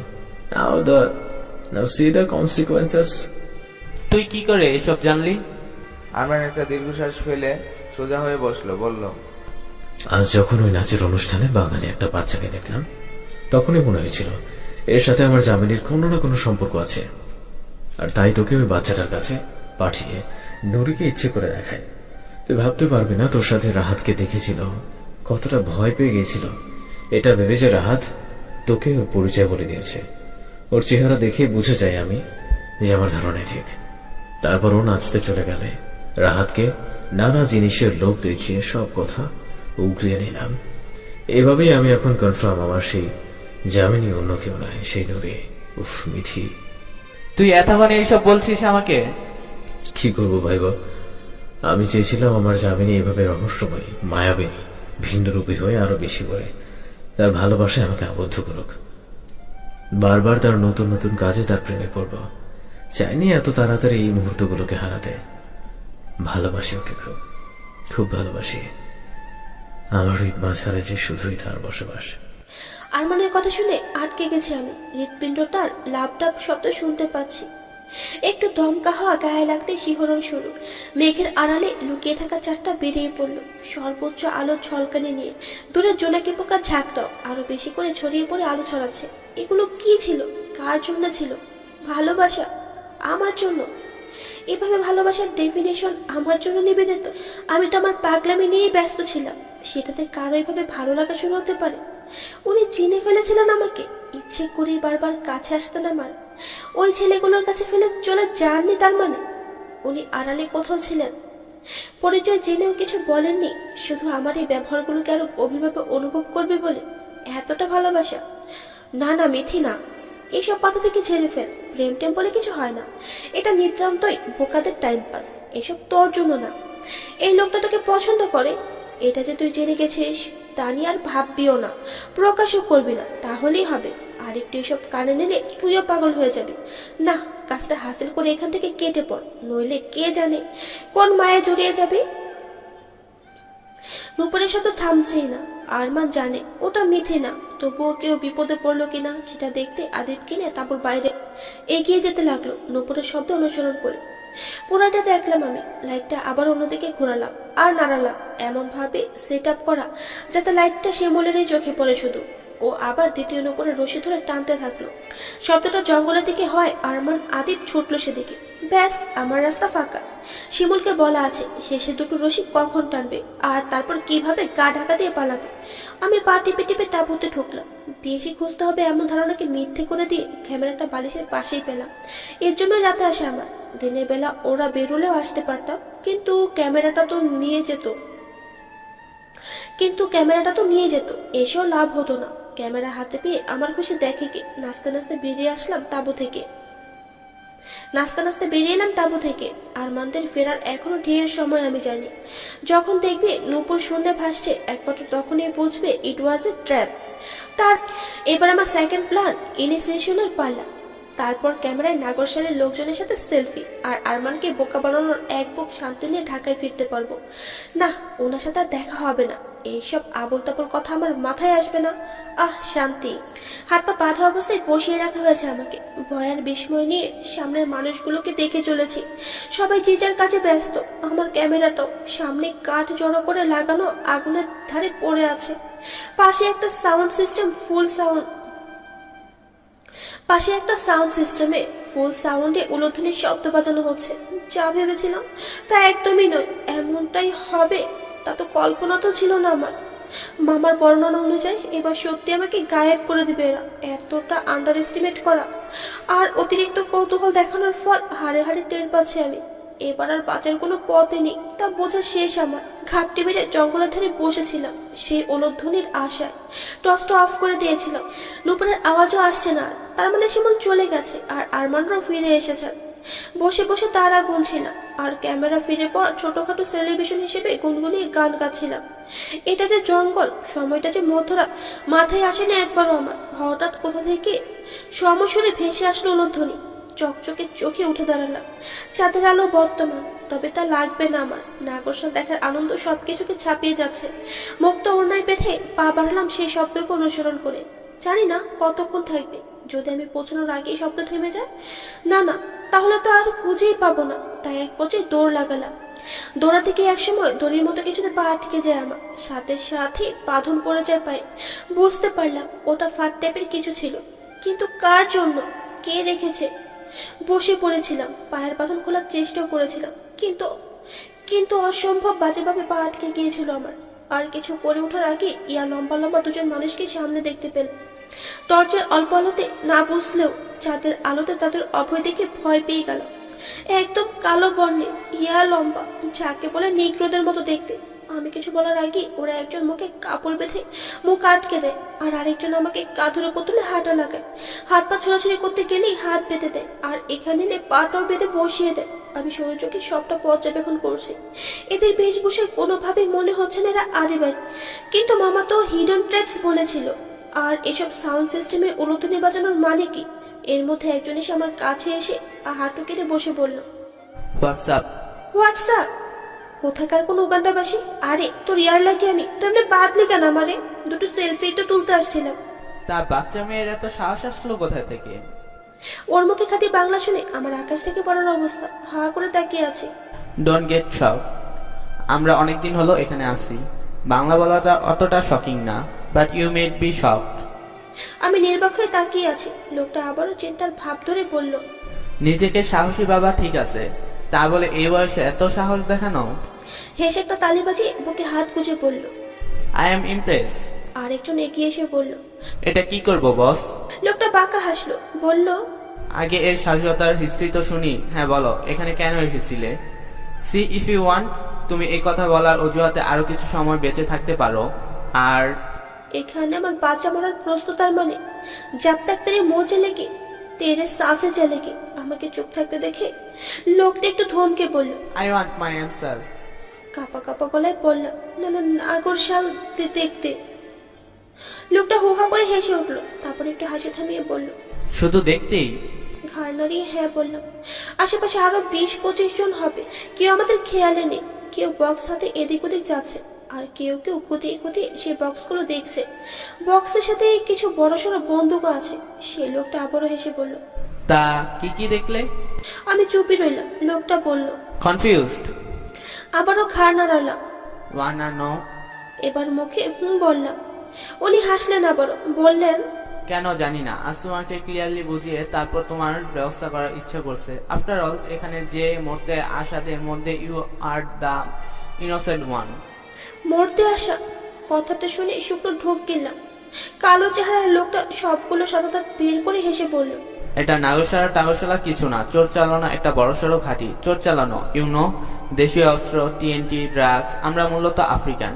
এ দেশে এইসবের কাজগুলো ভালোভাবে করা যায় এটা জানতাম, কিন্তু কুসংস্কারের ভয় দেখিয়ে এত ভালোভাবে তা জানতাম না। উলুধ্বনি সিস্টেমটা তো দেখলে কি করি আমরা সেটাও জানলে, বাকিরাও তো তুমি কিভাবে ধরা পড়লো সেটাও বুঝেছো। নাও ইউ সি, এভাবে তোমাদের মতো আসা আনএক্সপেক্টেড আনইনভাইটেড গেস্টদের কিভাবে আপ্যায়ন করি আমরা। ভয়ে হাত পা অবশ্যই আসছে আমার। বেশি বাড়াবাড়ি করে ফেলেছি, এটা তো খুবই ডেঞ্জারাস। তাহলে কি মৃত্যুই এখন আমার পরিণতি? Wait wait wait, before that তোমার চেহারাটা দেখি মোমেন্ট বানাবো এক সময়। সবচেয়ে কঠিন সাহসী মেয়ে I have ever seen. What say? কথাটা বলে লোকটা আমার ওড়নায় হাত লাগালো। চোখ বড়সড় করে তাকালাম আমি। লোকটা একটু থেমে বলল, হে উইল স্ক্রিন, চেঁচাবে তুমি? লিসেন, কেউ কিন্তু শুনতে পাবে না বা বাঁচাতেও আসবে না তোমাকে, but I can tolerate noise, so keep calm and quiet. আমি তৈরি হলাম সর্বোচ্চ কম্পনের শব্দে চেঁচানোর জন্য। আজ চেঁচাবো যত জোরে, এভাবেও মরণ সেভাবেও মরণ, এর কান ফাটিয়ে দিয়েই মরবো। লোকটা আবারও মুখের ওড়না ধরতেই অন্য একজন লোক হাঁক ছাড়লো। Boss, here got some adult drugs. আমার সামনের লোকটা কপাল ভাঁজ করে সেদিকে তাকালো, তারপর আঙুল ভাঁজ করে দেখিয়ে বলল, জাস্ট আ মিনিট। বলে উঠে গেল। আমি দম নিলাম। না, এ সময় এতটা স্ট্রেস নিলে চলবে না। পালাতে হবে এখান থেকে আমাকে। যা করার মাথা ঠান্ডা করে করতে হবে। আর এখনই মোক্ষম সুযোগ।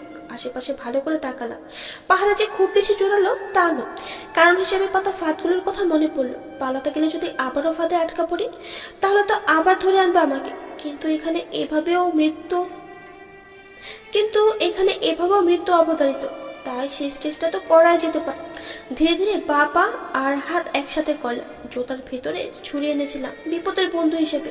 কে জানতো এত বড় বিপদ আছে এখানে। যাই হোক, এখন এটা দিয়ে কাজ চালানোর চেষ্টা করতে হবে। ছুরিটা বের করে হাতে বাঁধা দড়িটা কাটতে শুরু করলাম। খুব তাড়াতাড়ি কেটে গেল ওটা। সামনে হাত বের করতে যাব, তখনই দেখি পাশের একজন তাকিয়ে আছে আমার দিকে। হাতটা এমন ভাবে রাখলাম যাতে মনে না হয় ওটাতে বাঁধন নেই। পাটা পিছিয়ে নিয়ে পেছন থেকে উল্টো ভাবে পায়ের বাঁধন কাটতে লাগলাম। না দেখে কাটতে গিয়ে পাও কেটে গেছে আমার। একসময় বুঝলাম পায়ের বাঁধনটাও কাটা শেষ। একটু দম নিলাম এবার। চারপাশে লোকদের ব্যস্ত দেখলাম। বিড়বিড় করে নড়ে চড়ে আগে ক্যামেরাটা পা দিয়ে এগিয়ে আনলাম, হাত পেছনে রেখে। তারপর সুযোগ খুঁজতে লাগলাম হাত বের করার। বেশ কিছুক্ষণ ওভাবে থেকেও কোনো সুযোগ পেলাম না। এর মধ্যে সেই লোকটা আবারও আমার দিকে আসতে লাগলো। না, আর সময় নষ্ট করলে চলবে না। দৌড় লাগানোর জন্য উদ্যত হলাম এবার। হঠাৎ একটা বিকট শব্দ। লোকটা পেছনে ঘুরে তাকালো। ওখানকার প্রত্যেকের মতো আমিও সেই শব্দের উৎস নিয়ে আশ্চর্য হয়ে তাকাচ্ছিলাম এদিক ওদিক। পরক্ষণে মনে পড়লো এই তো সুযোগ। আর এক মুহূর্ত দেরি না করে ফটাফট পেছন থেকে হাত বের করে এক নাগারে কতগুলো ছবি তুলে দৌড় লাগালাম পেছন দিক। মাথার উপর পুরো আকাশ আলো ঝলমল করছে। উঁচু উঁচু গাছগুলোর ফাঁকে ফাঁকে নানা রঙের আলোর ফুলকি দেখা যাচ্ছে। তার মানে ওটা আতশবাজির আওয়াজ ছিল। আলোতে ভরে উঠেছে আকাশ। এই জঙ্গলে এই সময় আতশবাজি কে জ্বালাবে? মনে মনে শুকরিয়া আদায় করে পা চালালাম, কিন্তু পায়ের নিচে শুকনো পাতার শব্দে বেশি দূর যেতে দেয়নি আমাকে। ওরা টের পেয়ে যায় আর বন্দুক হাতে বেশ কয়েকজন দৌড়াতে থাকে আমার দিকে। ওদের পায়ের আওয়াজ শুনে বুঝেছি খুব একটা দূরত্ব নেই আমাদের মাঝে। জঙ্গলে এত রাতে কেউ আসবে না আমাকে বাঁচাতে, তাই নিজেকে বাঁচানোর জন্য সবটা দিয়ে চেষ্টায় ছিলাম। আকাশটা আবারও শুধু চাঁদের আলোতে অভ্যেস আছে আমার এই আলো, কিন্তু ওরা ভালোভাবে দেখতে পাচ্ছিল না আমাকে। তাই দুবার গুলির শব্দ পেলেও সেটা গায়ে লাগেনি আমার। সামনের গাছগুলো দেখে সাইড হয়ে দৌড়াচ্ছি শুধু। জানি না কোন পথে যাচ্ছি। একসময় কে একজন হাত ধরে টেনে আমাকে নিয়ে বসে যায়। চিৎকার করার আগেই মুখ চেপে ধরে আমার। এই আবছা আলোতেও লোকটাকে চিনতে ভুল হয়নি আমার। এমন এক রাতেই তো এমন চাঁদের আবছা আলোতে দেখেছিলাম তাকে। তবে সেদিন এসে গম্ভীর দৃষ্টিতে আজ শুধু চিন্তা আর ভয় আমাকে আগলে রাখতেই ব্যস্ত সে। আমি হাতে থাকা ক্যামেরাটা আমাকে জড়িয়ে থাকা তার হাতের ভাঁজে ধরিয়ে দিলাম। উনি আরো শক্ত করে জড়িয়ে ধরলেন আমাকে। তার বুকে মুখ গুজে শুধু অস্পষ্ট সুরে একবার বললাম, আরমান। ভোরের পাখির কিচিমিচির শব্দে চোখ মেলে তাকালাম। চোখ খুলে মাথার উপর ছাদ দেখে অবাক হলাম প্রথমেই। যতদূর মনে পড়ে কাল রাতে আমি জঙ্গলে ছিলাম, ওখানে ওই লোকগুলোর হাতে ধরা পড়া, পালানো, আর তারপর আরমানের সাথে দেখা হওয়া। তাহলে এখন আমি কোথায়? সম্পূর্ণভাবে চোখ মেলে তাকিয়ে নিজেকে মামার বাসার রুমে আবিষ্কার করলাম। রুমে একা নই আমি, মামা মামি রাহাতের সাথে আরমান আর আদিব ভাইও আছেন। আরমান বাদে বাকি সবার চাউনি স্বাভাবিক থাকলেও উনি অগ্নি দৃষ্টিতে তাকিয়ে আছেন আমার দিকে। তবে কি আরমানি আমাকে বাসায় নিয়ে এসেছেন? আল্লাহ, মামাকে কি বলেছেন উনি? কি হয়েছে বাসায়? ধরপড়িয়ে উঠে বসলাম। মামি এগিয়ে এসে আমার হাত মুঠ করে বলল, রিল্যাক্স, আমরা আছি তো। আমি গায়ের উপরের চাদরটা গলা অব্দি তুলে নিলাম। মামা গম্ভীরভাবে বললেন, মিথি, এটা কিন্তু ঠিক করে